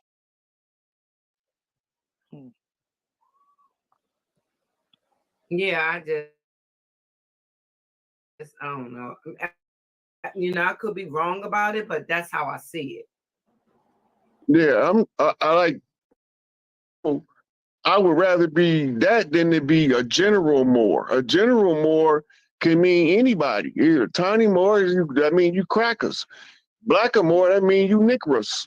So the term Moor is a catch term. It's a general term to generalize a whole different multiple groups of people under one term. Yeah, because I think a white guy came on earlier, if I'm not mistaken, on Top Hat's channel, and he was saying he was a Moor. So that means if anyone said they are a Moor, that means they have to explain in details to qualify what type of Moors they are. Yeah, It because don't even matter, do it? No. Well, because it's a bastard term, it don't matter. I mean, you can be whoever you claim to be. You could be a bird, a plane, a kite.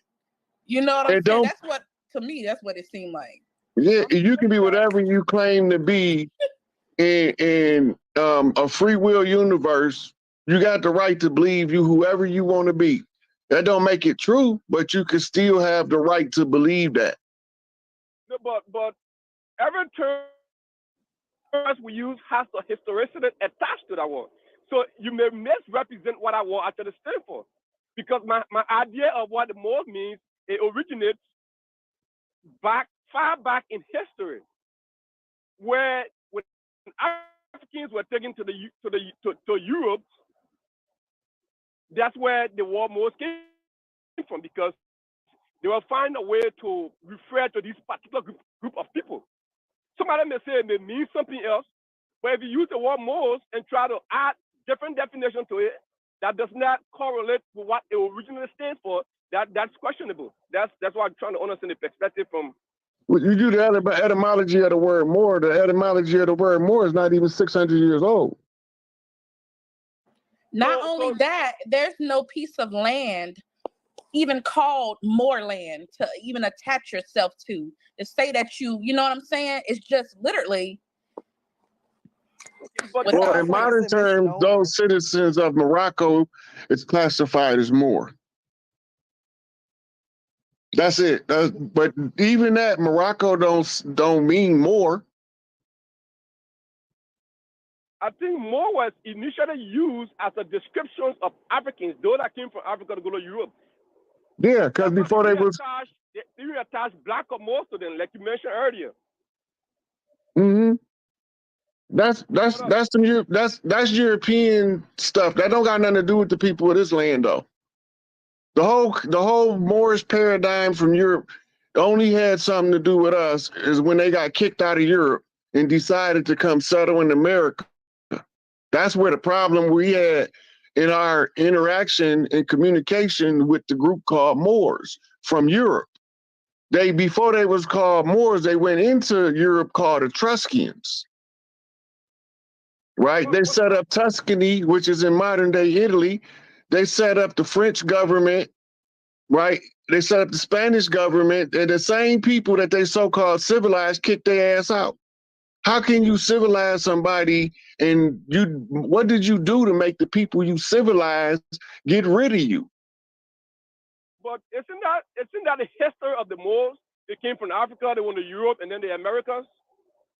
Yeah, Etruscans. When they left Africa, they first left Africa in exile because they was causing problems everywhere they went in Africa. They kicked them out of Africa and they chased them across what's known as the Pillars of Hercules, and they settled in Tuscany and set up the Italian governments that became the Roman Empire. And the ones that was chased east went north and set up the Ottoman and Byzantine empires. So these are the people we're talking about. And they called them Moors in Europe. In French first, they was calling them Marais.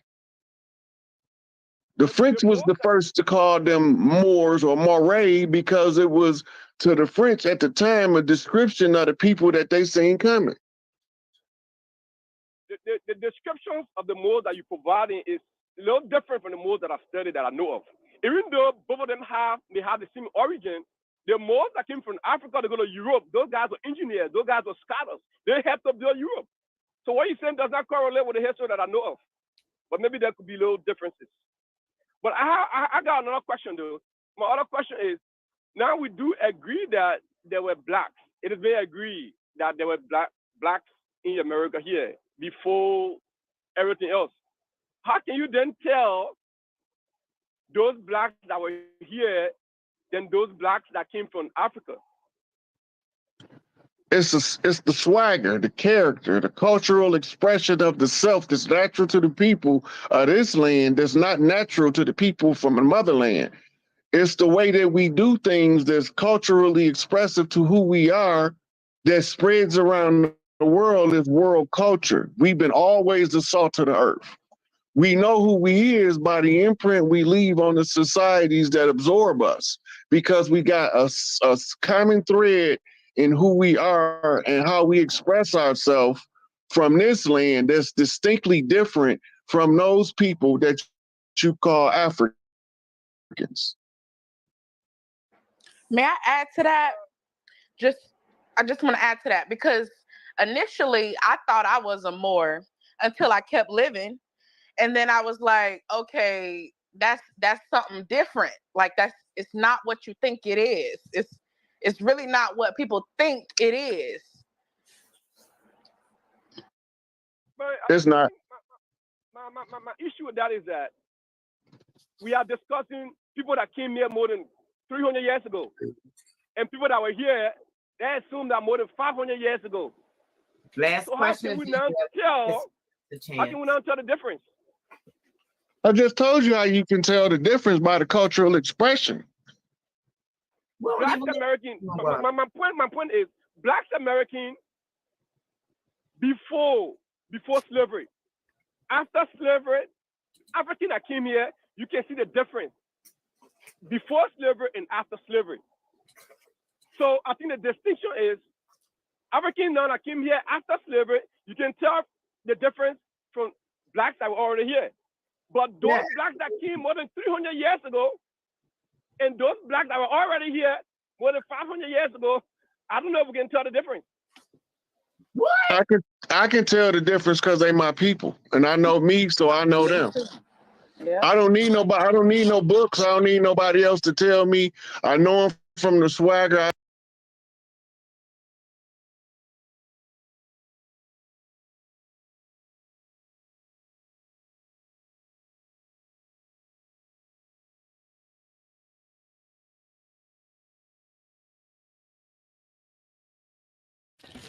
Hey, y'all, Dinka, a wild lover.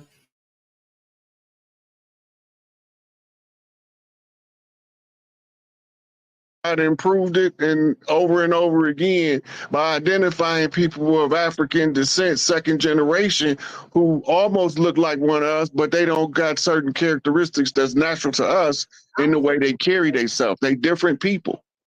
I don't see the resemblance either, Rod. I'm sorry. 10 minutes, Sister Frida. I'm sorry, huh? I said 10 more minutes. Okay. Okay, Harold, jump in. Oh, well, good evening, ladies. How y'all doing tonight? Yeah, real. Let me put myself up mute. I'm gonna get in trouble. Okay. Appreciate you, big bro, Rod Hayes.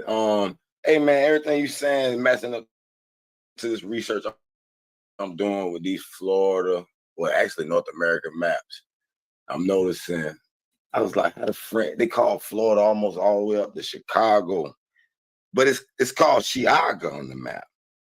And then I was wondering, I said, a lot of these cities, I'm interested in these Mongols and these setup camps, because I'm seeing little Asian names, certain little cities here. I wrote a bunch of names down I was going to research, like these cities that start with an X. See, I've been on soccer. I know that's Guatemala with the V sound, like Zylatina and Zwalatina and Zwaquili and Zwalachin, and these different cities is kind of. Those are tribal. That's Native American.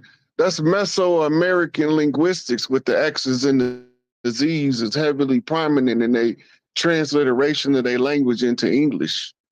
So they using the X's and the Z's to show you the connection to the people of the land, because they use it a lot in transliterating terms and words from the Mesoamerican culture that they call today Mexico or southwestern United States. Yeah, because I was looking at the first North American map. I said, it's proof Florida was its own people by itself, in a sense. And they had a little trade going on with the ports of Zambique and Alger and Tunis, all these different seaports in the 1500. I said, there's no way they came over here and made all these towns. It's too many. It's like, and some of them you could tell they was the original names. They just probably spelled them the best way they could spell them in their language. You know, they just imagine you a white explorer. You get there, you say, hey, we the such and such people. This is how we talk. You know, they're gonna write that same sound down the best way they can spell it. So sometimes studying these maps really point you in the right direction, all I can say. And so what do you think the Florida people originally is? Original? The tribes that made up the people of Florida was a whole lot of tribes. They want us to believe that we were separated far wide away from each other in small little groups packed around teepees in the fire. That's some bullshit. Chicago as an ancient metropolis had been there. They tell us that it was founded by Jean-Baptiste DuSable. The problem with that is that before it was called Chicago, it was called Shalaga, and it was already there. And we've been knowing about it since Atlantean days because it was always a metropolis. The same with Los Angeles, the same with Atlanta, the same with Philadelphia, the same with Memphis, all these ancient metropolises, same with New York, the same with Boston. This is where we congregated to do commerce and trade, and that's why they had to take over and rename all of our commerce and trade centers in order for us to be under their jurisdictional authority. Yeah, the map show it. It's almost evident. But last thing I say, am I over? I guess I don't know the word. Too harsh for saying. I think we just all need to come back to the sun. We all the sun people. And everybody want to argue. I'm an American. I'm an African. I'm Hebrew. I'm Israelite. I had this fight with my brothers a long time ago. I said, we ain't had no books, no nothing. We could look up and see the sun gives us all. And y'all, the reason why every time you dig up some ancient people, whoever it be, they got something of the sun. You know what I'm saying? They don't understand the connections magnetically, the water connection, the heat atmospheric connection, the connection from the black hole, the connection from the beginning of it. They don't understand it. And it'll be the one common denominator. And we'll get all the arguments about this, that, and the other, because we're one under the sun. Am I too harsh for saying that? And I'm out. I love y'all. Peace, Haru. That would come from Haru to talk about the sun. You up, Dean? What up, Dean? What up, Dean? What up? What up? Can y'all hear me? Yep. Loud and clear. Yep. Hi, Dots. Sister Freedom, thank you for having me, as always. I just and Brother Rod. Peace, Dean. What's going on, my brother? I'm all right. I just want to go off what you guys said. And to anybody who want to ask why we know that we indigenous to the land, is because when we touch the flow speaks back to us. We were naturally born super empathic in nature. Our radar was on since we were kids. So this is the torment that we dealt with and had to face against the opposition. Sometimes the opposition was in our own family because the energy was off. So the more we learn that some of those people infiltrated our family and the energy is still there. So the ancestors have to send the warrior ones to come fix it up, right? So when I touch the ground, I live in Canada. My pops is from Jamaica. He indigenous to over there. And my mom's from Guyana. And she indigenous to over there. But when I touch the land, this always feel like home. Whether I go to Miami, New York, anywhere, this place always feels like home. And there's nobody in this world that can tell me no different. Because that empathic nature, that's your guide. And that's how we know we indigenous, because the indigenous people, we speak from a different place. And we deny it so much that it drives us crazy until we find the truth. And when we find the truth, ain't nobody, we don't care what you think. You can have all your paperwork. But when the soul speaks to you and the spirit and the ancestors speak to you, can't tell you nothing. You can have that paperwork. And that's all I got to say. I love y'all. I'm here for y'all. And I'm always here to support y'all. Thank you. We appreciate you, Dean. Always appreciate you. Y'all gonna leave Zena alone in the chat. Y'all listen, Zena is our African brother, okay? He is our African brother. You heard? Y'all gonna leave our cousin alone in the chat. He's out.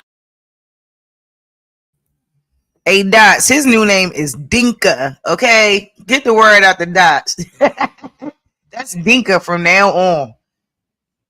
He always on something.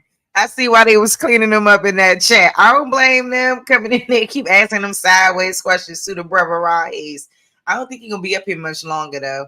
I can't remember what we went into after this, but I don't think we were on here for much longer. But I mean, I'm not gonna let it go for too much. But I would love for some people to hit the panel. If not, shit, I'll probably wrap up because I think I saw that OTK is going to be going live. I believe. Yep.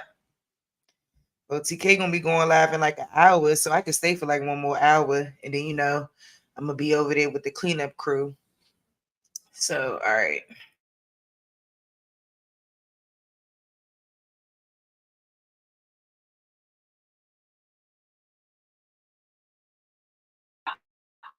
Unscrambled mind. He's a part of the grown community, right? It's just that y'all gonna leave him alone. Zena has a lot of heart and courage. I'll tell you that. That's for sure. That's for sure. Anybody else want to has anything else to say? For Rod, before we drop down. Oh, NACFA. I don't know why you didn't hit the link because you could have asked that question yourself. But he asked, what is your ancient language? I think that's what the question was. And he keeps spamming the chat, so he really wants to know. Since, he wants to know what's the name of the language. Okay, he says they can't tell us what language they was. What's the original language? I'll wait for the ancient language y'all spoke in and now. Do you want to address that, Rod, at all? What was the question, sweetie? I didn't hear you. He says that he bet that they can't tell us what language that it was. He wants to know what the ancient language that y'all spoke then and now. The ancient language is telepathy, and we still speak it. Okay, that was a smart answer. You did ask for the ancient language, right? That's what he asked. Yeah, the ancient language is telepathy, and we still speak it. So that's Rod's answer to you. I got one more question for the entire platform, if you got. Oh damn. You gotta let somebody else answer. Zena, let Shadow come in real quick, and then you can go, Zena. Go ahead, Shadow. Welcome. Good evening. Hey, what's up? How y'all doing? We're good. Peace. Hey, y'all talked about a lot of stuff, so I created a little playlist. I'm gonna put in the back chat, and then cut and paste it right quick. Hey, y'all just go over that. It goes over white slavery. And you was talking about Shanghai. Sir. What happened was I had a old playlist, and I guess they deleted it from YouTube. It was these old scholars talking about white slavery and how the institution of slavery with white people continued throughout generations and generations with the transatlantic slave trade. But what happened is that when the slavery was outlawed, they were still kidnapping people. So it was Shanghai, Spirit Away, when people would be like going on vacations and voyages and things of that nature, they were being kidnapped unknowingly until they get out at sea. You know, they go to another port. That's happening right now in China, so to speak. Also, Right Cargo, it's this guy talking about that in the playlist, and how white people used to mean Muslim. Because a lot of people forget during the Crusades, what stopped the Crusades was the discovery of, quote unquote, discovery of the New World. So they brought those white slaves that they captured over here to work. So the term white used to mean Muslim. Also, when you think about how can we come out of what's the next step, I should say, I put a link in there about Hawaii. And Hawaii is a country unto itself. They're pretty much in the same boat where we at. Only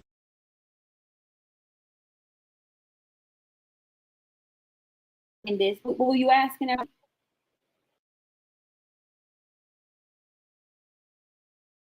Now, why would they think that if we were actually from Africa, we would be ashamed of it? They don't know us. Fact. That's how that go back to knowing your tribe, knowing your people. They don't know us. Because if I was African, I'd be running around talking about I'm African, and I have a tattoo of a spear and a shield on my motherfucking chest. You wouldn't even know it though. You would know it through stories. You would know if you was African, just like you know if you were from over here. Right, you would know it. Yeah. But they don't want to give credit to your sense of knowing. Your sense of knowing is not acceptable in academia, therefore that don't count to them. Hey, boss, No matter how many receipts you use to prove your point. Who was next to ask? Because I wanted to take on a brother question before he leaves. So are black people free? Anybody can answer that. If you say yes, please tell us why. If you say no, please tell us why. Are black people free in the Americas? Ain't nobody free in America because we all slaves under the corporation's legal fiction. So that means that since the abolition of slavery, you don't agree that we are free. So no improvement has been made by default. What? Has there been any difference? Has there? He deserved to get laughed out. Like, seriously, he just answered it for you in plain like sight, clear as day.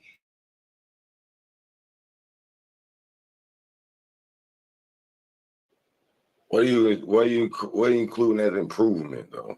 I don't know what you're talking about. That's not making.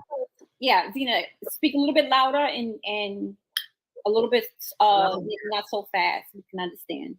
You got it, Dots. I'm putting back on mute. Go ahead, Zena. He didn't understand your last point. Say yes, please tell us why. If you say no, please tell us why. I said, no, ain't nobody free in America because we all slaves under the corporate system, based on the laws of their system. So will you compare the level of freeness compared to slavery back then, before the abolition of slavery? We was in hostile war at that time. The times now and the times then does not equitably compare. The circumstances was different then than they are now. The circumstance now was the derivative of those circumstances, which is a continuation of the slave system transferred from private ownership to government. Does anyone agree with that blacks are not free at all? Ain't nobody free. The state owns your kids. That would mean that all the work our ancestors put in, now we are not appreciating that. We are still saying that we are as worse as we were before the abolition of slavery. I just We want are. to put that for the record. That's absolutely correct. We worse right now than we was for the abolition of slavery because most of us had our own shit. Does all the sisters on the panel be honest? Where you going with this? I mean, I'm just trying to know our look, during the so-called slave era of the false narrative of the slave system, niggas was fucked up. In 2024, niggas is fucked up. The degree of fucked up depend on which nigga is fucked up at the time. It sounds like he's trying to convince us that we should be satisfied with what we got now. Just shut up.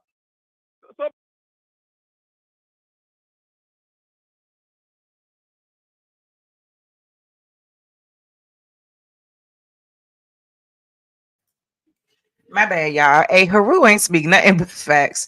Most of them do just feel like we need to just be grateful and everything is everything. But like, no, like you haven't been here your whole life. You have no clue to what extent that this is happening. And that gives me another idea for another video to watch. But in the meantime, yeah, here we go.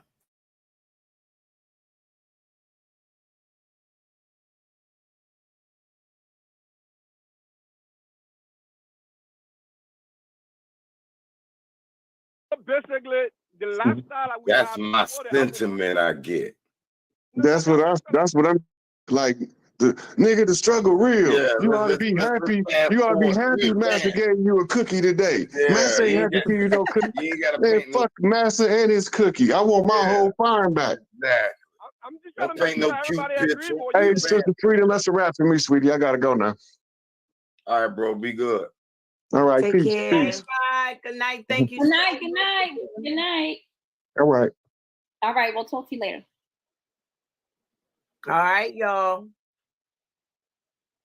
I mean, that's how Did much. you enjoy the conversation in the chat? We appreciate. Hey, Marcus, I haven't even seen you pop up. And that's his point of view. That's how he that's his expression, right? That's his paradigm. It doesn't have to be an either or. You know, we always have a diverse group of guests and opinions, and we're having the conversation. You know, you eat the meat, spit the bone, right? Take what works for you and keep it moving. If it don't work for you, then it don't work for you. But it definitely is not an either or. Now, Zena, one last time, what was your question to us before we hang up? What were we, because we're getting ready to end this. What were you asking everybody? I was asking, are Black people free? Is that the question that you ask when you look at when you open the headline of this discussion? You ask the question, are Black people free? Oh, so I'm okay. just asking the entire opinion. Are Black people free, or are we still as worse as we were doing slavery? And the brother said that we are. So what's the platform takes on that? What? Okay, so share my screen, Freedom. I'll answer this real quickly. Quick. Share my screen. Okay. I put just real quickly, I put in the definition of free. First thing came up was free will. But anyway, y'all see what this says, right? Okay, so as a noun, free will, power of acting without the constraint of necessity or fate, the ability to act at one's own discretion. So I'll ask you, Zena, do you have any constraints on your life? Or do you act totally out of your free will, whatever it is that you want to do? Or are there constraints put upon you based on the nation that you're living in now, which is the United States of America? I think I do have free will. Yes. And are there constraints? Are there constraints on your daily life? Do you follow the rules that you follow, right? In this society, for example, that now that you live in the United States, right? Did you make those rules, or do you follow them because you have to follow them? That part. The rules are consensus. Those are rules that everyone agree upon. So by default, I follow the rules, even if I do not agree. But those rules are based on majority. Right. No, that's not how those rules was enacted. It was not based on majority. It wasn't based on majority of the citizens that were alive at the time had the freedom or wherewithal to make those laws. So you're wrong with that piece, right? So that's why I'm sticking to 20. So for right now, the rules that you follow, did Zena make those rules, or is Zena following the rules? Did you make the rules, Zena? Did anybody come and ask you whether or not you consent to the laws that you follow in this land? Majority of it, I would say yes. Majority of the rules, I say yes. I do consent to those rules. I didn't ask if you agree. That was not. I did not ask you if you agreed with them. I didn't ask you that. And whether or not you consent to it, you have no choice. If you choose to not consent to one of the laws, what will happen to you, Zena? You will be prosecuted. Okay. So do you have free? Are you free? Yes, I'm free. Do you understand? So that's when you ask that question, it's not as simplistic as, because I don't see freedom per se the same as progression or progress. Two different things. And so if you are following laws and statutes, right, of the land that you now live in, so we're here in America, for example, and you did not give consent to those laws or statutes, but you are required to follow them. Right. You pay taxes, right? You are a truck driver, for example, so there are certain precepts and rules and laws that you have to follow, right, to keep your license, to be a truck driver. Those are not anything that you wrote, agreed to, consent, but you have to follow them, because if you don't follow them, right, like you said, there's repercussions. So you tell me if that is freedom. So that's how I'll answer your question. I think you're trying to filibuster the question. Oh, okay. The question is very simple. Do you agree that blacks? How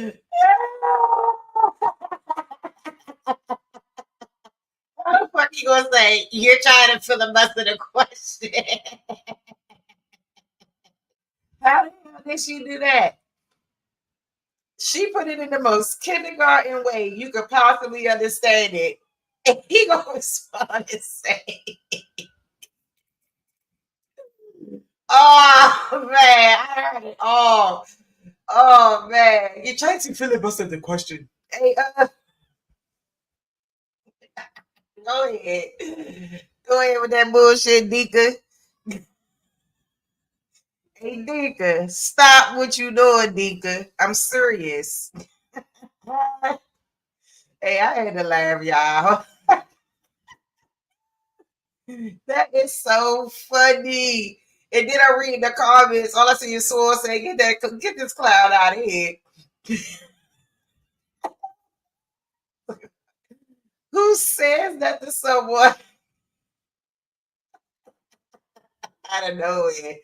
She said that shit just as simple can be. And this is why we have problems with these paying goofies and all of them. Like they are, like that's remedial. Lord, oh my God.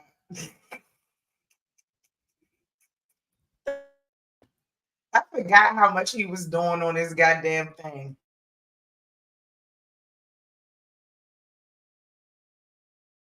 That's better now than they were back then before slavery. Why you asking crazy no, questions? Come on. No, you asked the question on the platform. Go look at the headline of this discussion. Sure. The headline of this discussion says, "Are black people free?" Swore hit I fought before slavery. Because you talking about before they took our stuff, I might say way back then. Okay, when you ask the question, are black people free? What do you mean when you ask that question? Because that's the headline of this discussion. I'm just asking based on what you wrote. What do you mean? Sorry, I already gave my answer. Is it better now than it was then? Is that what you're saying? Prior to when? What time are you asking? Is it better then? But that's called progress, right? That's called progression. That's different than freedom. And just to answer, I just went to the definition of free, and free will popped up, and I just, I know we have conversations about free will. is a very interesting concept. I don't necessarily think that progress, right, equates to 100% freedom, right? And we also know that there are differences, right, in how humans are treated based on lookership. So those are all facts. So, you know, that's a subjective question, you know, but based on the definition, I can't say that we are. Absolutely. Just based on what I just pulled up. Yeah, but I would say no to both. Even so, the free and the progression. Because they still killing us. They still hanging us from trees and getting away with it. It's still doing stuff. And plus, we had Wall Street back, Black Wall Street back then, and now we don't have hardly any black businesses. I mean, but digression. They always say, yeah, it is black businesses, but you just don't see it the same way. Regression, rather. Yeah. Have we made any progress? Regression. Have we regressed instead of making progress? Yep, because the kids getting dumber. They think they smart with their phone. They don't even know how to use their own phones. So in other words, you can't critically. I don't know. Well, let me ask you. They go back to the sword. What's good, sword? What's going on? What's going on, ladies? Hey, I ain't even. Ask you a question, Sword. That's why I asked you to come up here. Oh, peace, Sword, peace. How you doing? I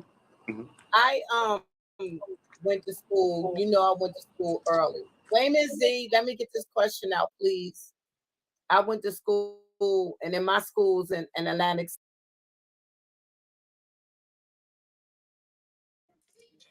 Zena he is something else.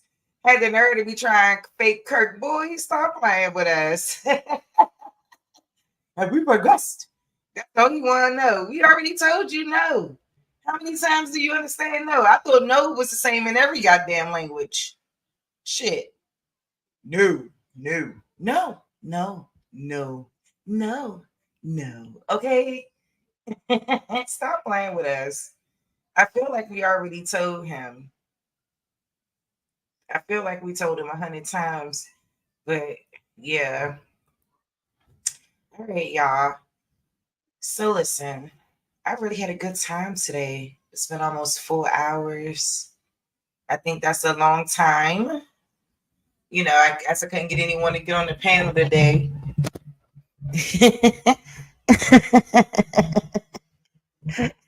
Because for real, I know y'all laughing, but I'm dead serious. Keep asking somebody the same shit. No. Like, nigga, we said no. I don't know how much more he would possibly want from us in that regard. Like Rod Hayes, I don't think he said anything incorrect. He broke it down the best way. Everyone is debt slaves. That's all facts. Always disrespecting, knowing goddamn well. Cause it's just straight up. Yeah, I don't know. Like when you come across these people in the community, man, that's trying to come into our space and disrupt us, you know. But they accept him over there on their end, you know. So I'm not even going to do too much. But yeah, I hope you guys really enjoyed everything I had to present today. I know, like in the beginning, the lecture was a little slow, but you know, hopefully, you know, when y'all get some time, y'all really go back and y'all listen to her again and really understand like where she was coming from, where he got these skulls from, and just the notion that it belonged to one individual person. It doesn't make up an entire group of people, let alone an entire race. And that's why I showed that video to y'all today, because I wanted y'all to be able to understand like the origins of just classification in itself. You know, like the taxonomy behind all of that, and understanding what taxonomy really means. You know, and like a lot of people really agree with this science. You know, no, but you know, I just want y'all to know. I hope y'all really enjoyed it. I really wanted to just, you know, bring y'all something different from another angle. I know a lot of people talk about taxonomy and they talk about the skulls all the time, but I've never heard anyone talk about the skulls in that depth. You know, they don't even have a skull that they called a Negro skull, until much later in the 19th, 20th century. So who's to say that that's the legit, you know what I'm saying? they were calling the skull Ethiopian. So we just got to keep it in perspective always, and just understand that, when we dig, we'll find it. And I hope to find some more gems for y'all and just keep dropping them. Y'all subscribe to DC Raw Not Cut. Y'all, when y'all bored and y'all want to watch something on YouTube and ain't nobody live or something, his little documentaries with his little voice and all of that, y'all have fun watching them joints. You know what I'm saying? So really, get into that, because I really want to go ahead, and I'm going to end a little early because I know OTK going live. I hope y'all go over there and holler at OTK tonight. I know everybody be like, where you at, bro? Where you been? So, he here, and ain't nobody stopping no show. Ain't nobody stopping no show. Shout out to OTK. Shout out to you, girly girl. I love you, boo. Shout out to you, brother Wolf. Hey, hey, hey, Bad Saint, my DC sister. Of course. Yes, Chief Hakeem. Yeah. Excellent in the paradigm. Hey, boo. Text us. Hey. I'm telling you, young, we not playing no more. Like, we coming with these receipts, man. Yeah, they also called them Ethiopians, or also would be called Negroes as well. Blackamoors, all kinds of terms. So, yeah. So they were calling them all kinds of things. Everything meaning black. So, yeah, it's crazy work. And that's why I showed Raw Hayes too, just saying the same thing. Like I wanted to touch on those things that when we see other people in our ancestry, and that, like, for people who may feel conflicted, you know what I'm saying, and feeling like they may not be a true Aboriginal, you are truly indigenous to this land, y'all. I never forget it. So yes, I hope to do some more stuff, y'all. Like I said, Research Guy is gonna come on the platform, so I really hope y'all look out for that soon. I really want to go through this Drea Scott case, and I'm putting something together for that. So I'm really looking forward to it. Hopefully I could get with my other big brother on this Drea Scott business, because that document really needs to be looked at. I also got some other little stuff popping too. I ain't gonna give away too much, but I just kind of wanted y'all to be in the loop of some of the things like I come in the coming maybe weeks, couple of weeks, 2 weeks tops. Like, yeah, I'm trying to get more people on, more interviews and stuff, just showing more than just the information side, but I also want to show my personality. And I love interviewing people. I love asking people questions, and I love getting people's perspectives, because that's what this is all about. You know what I'm saying? Like, I love doing that shit. So I hope to be able to get some good people on my show. I'm trying to work on some stuff in my city with people who may got some connections with some people who got some connections to some people. Okay. And try to do some other stuff. Yes. I'll get in contact with Big Bro Ja, and we'll see what's going on over there. Cause I know he said he wouldn't mind coming on doing a live real soon. And I know that that's something that brother gonna keep his word on, and he showed me who he truly was. And I really respect him for coming on the platform and keeping his word, not charging me anything, and, just doing what he gotta do. And he did it. He looked out for the kid without even really knowing me that well, just through Instagram and all that stuff. So, I'm real grateful that he did that for me. So, yeah. Is there anything else, y'all?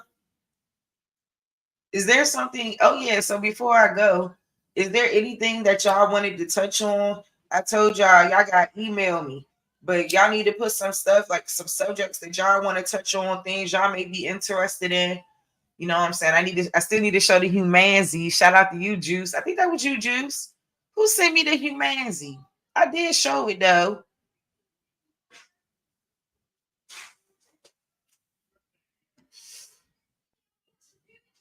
Okay. Yeah, I got the Morton Americana skull joint. So I got that little reading. I'm about to start going through that. Then it's still, I gotta like study for my license prep exam. And yeah, I got a lot going on, y'all. But guess what? Like, I love being here with y'all. I'm trying to make this shit my problem. Sorry, that was Brown Liquor. Yes, Brown Liquor sent me the video of the Humanzy. Yeah, my bad, Brown Liquor. Sorry, Juice. So yeah, like just things like that. Anything y'all find interesting, like, yeah, we in our paradigm and all of that. But like I said, anything that y'all find that may be interesting, it could be current and all that stuff. So just know, like, we're gonna talk about a lot of different things, because at the end of the day, it all comes back around and it affects us. It all affects us. So that's the real deal, man. And that's why I'm so passionate about this. And I'm never gonna change in that regard. Like, I'm not gonna be arguing with people about my opinion, like about who I rock with, who I don't rock with. Like, look, we family in this indigenous paradigm, and we know we all we want is the truth. All we want to do is get down to the bottom of it. And if you got people that's like-minded and want to come into the fold the same way, we deserve that shit. And we deserve to do that while we have the world at our disposal, like we've never had before. So, just always keep that in mind. And yeah, I think on that note, shit, since I couldn't get nobody to hit the panel, we'll go ahead and close on out, I guess. Well, I think that was closing out.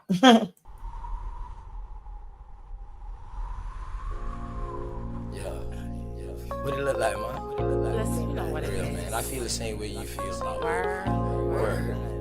I just don't want to rush, man. I just want to take it one day at a time. That way we can reach the highest point of friendship. What's the highest point? Let me know. Then whether, you know how far to take this flight. That's what I'm talking Word. Like, just jump in the plane and fly and don't know where you're going first.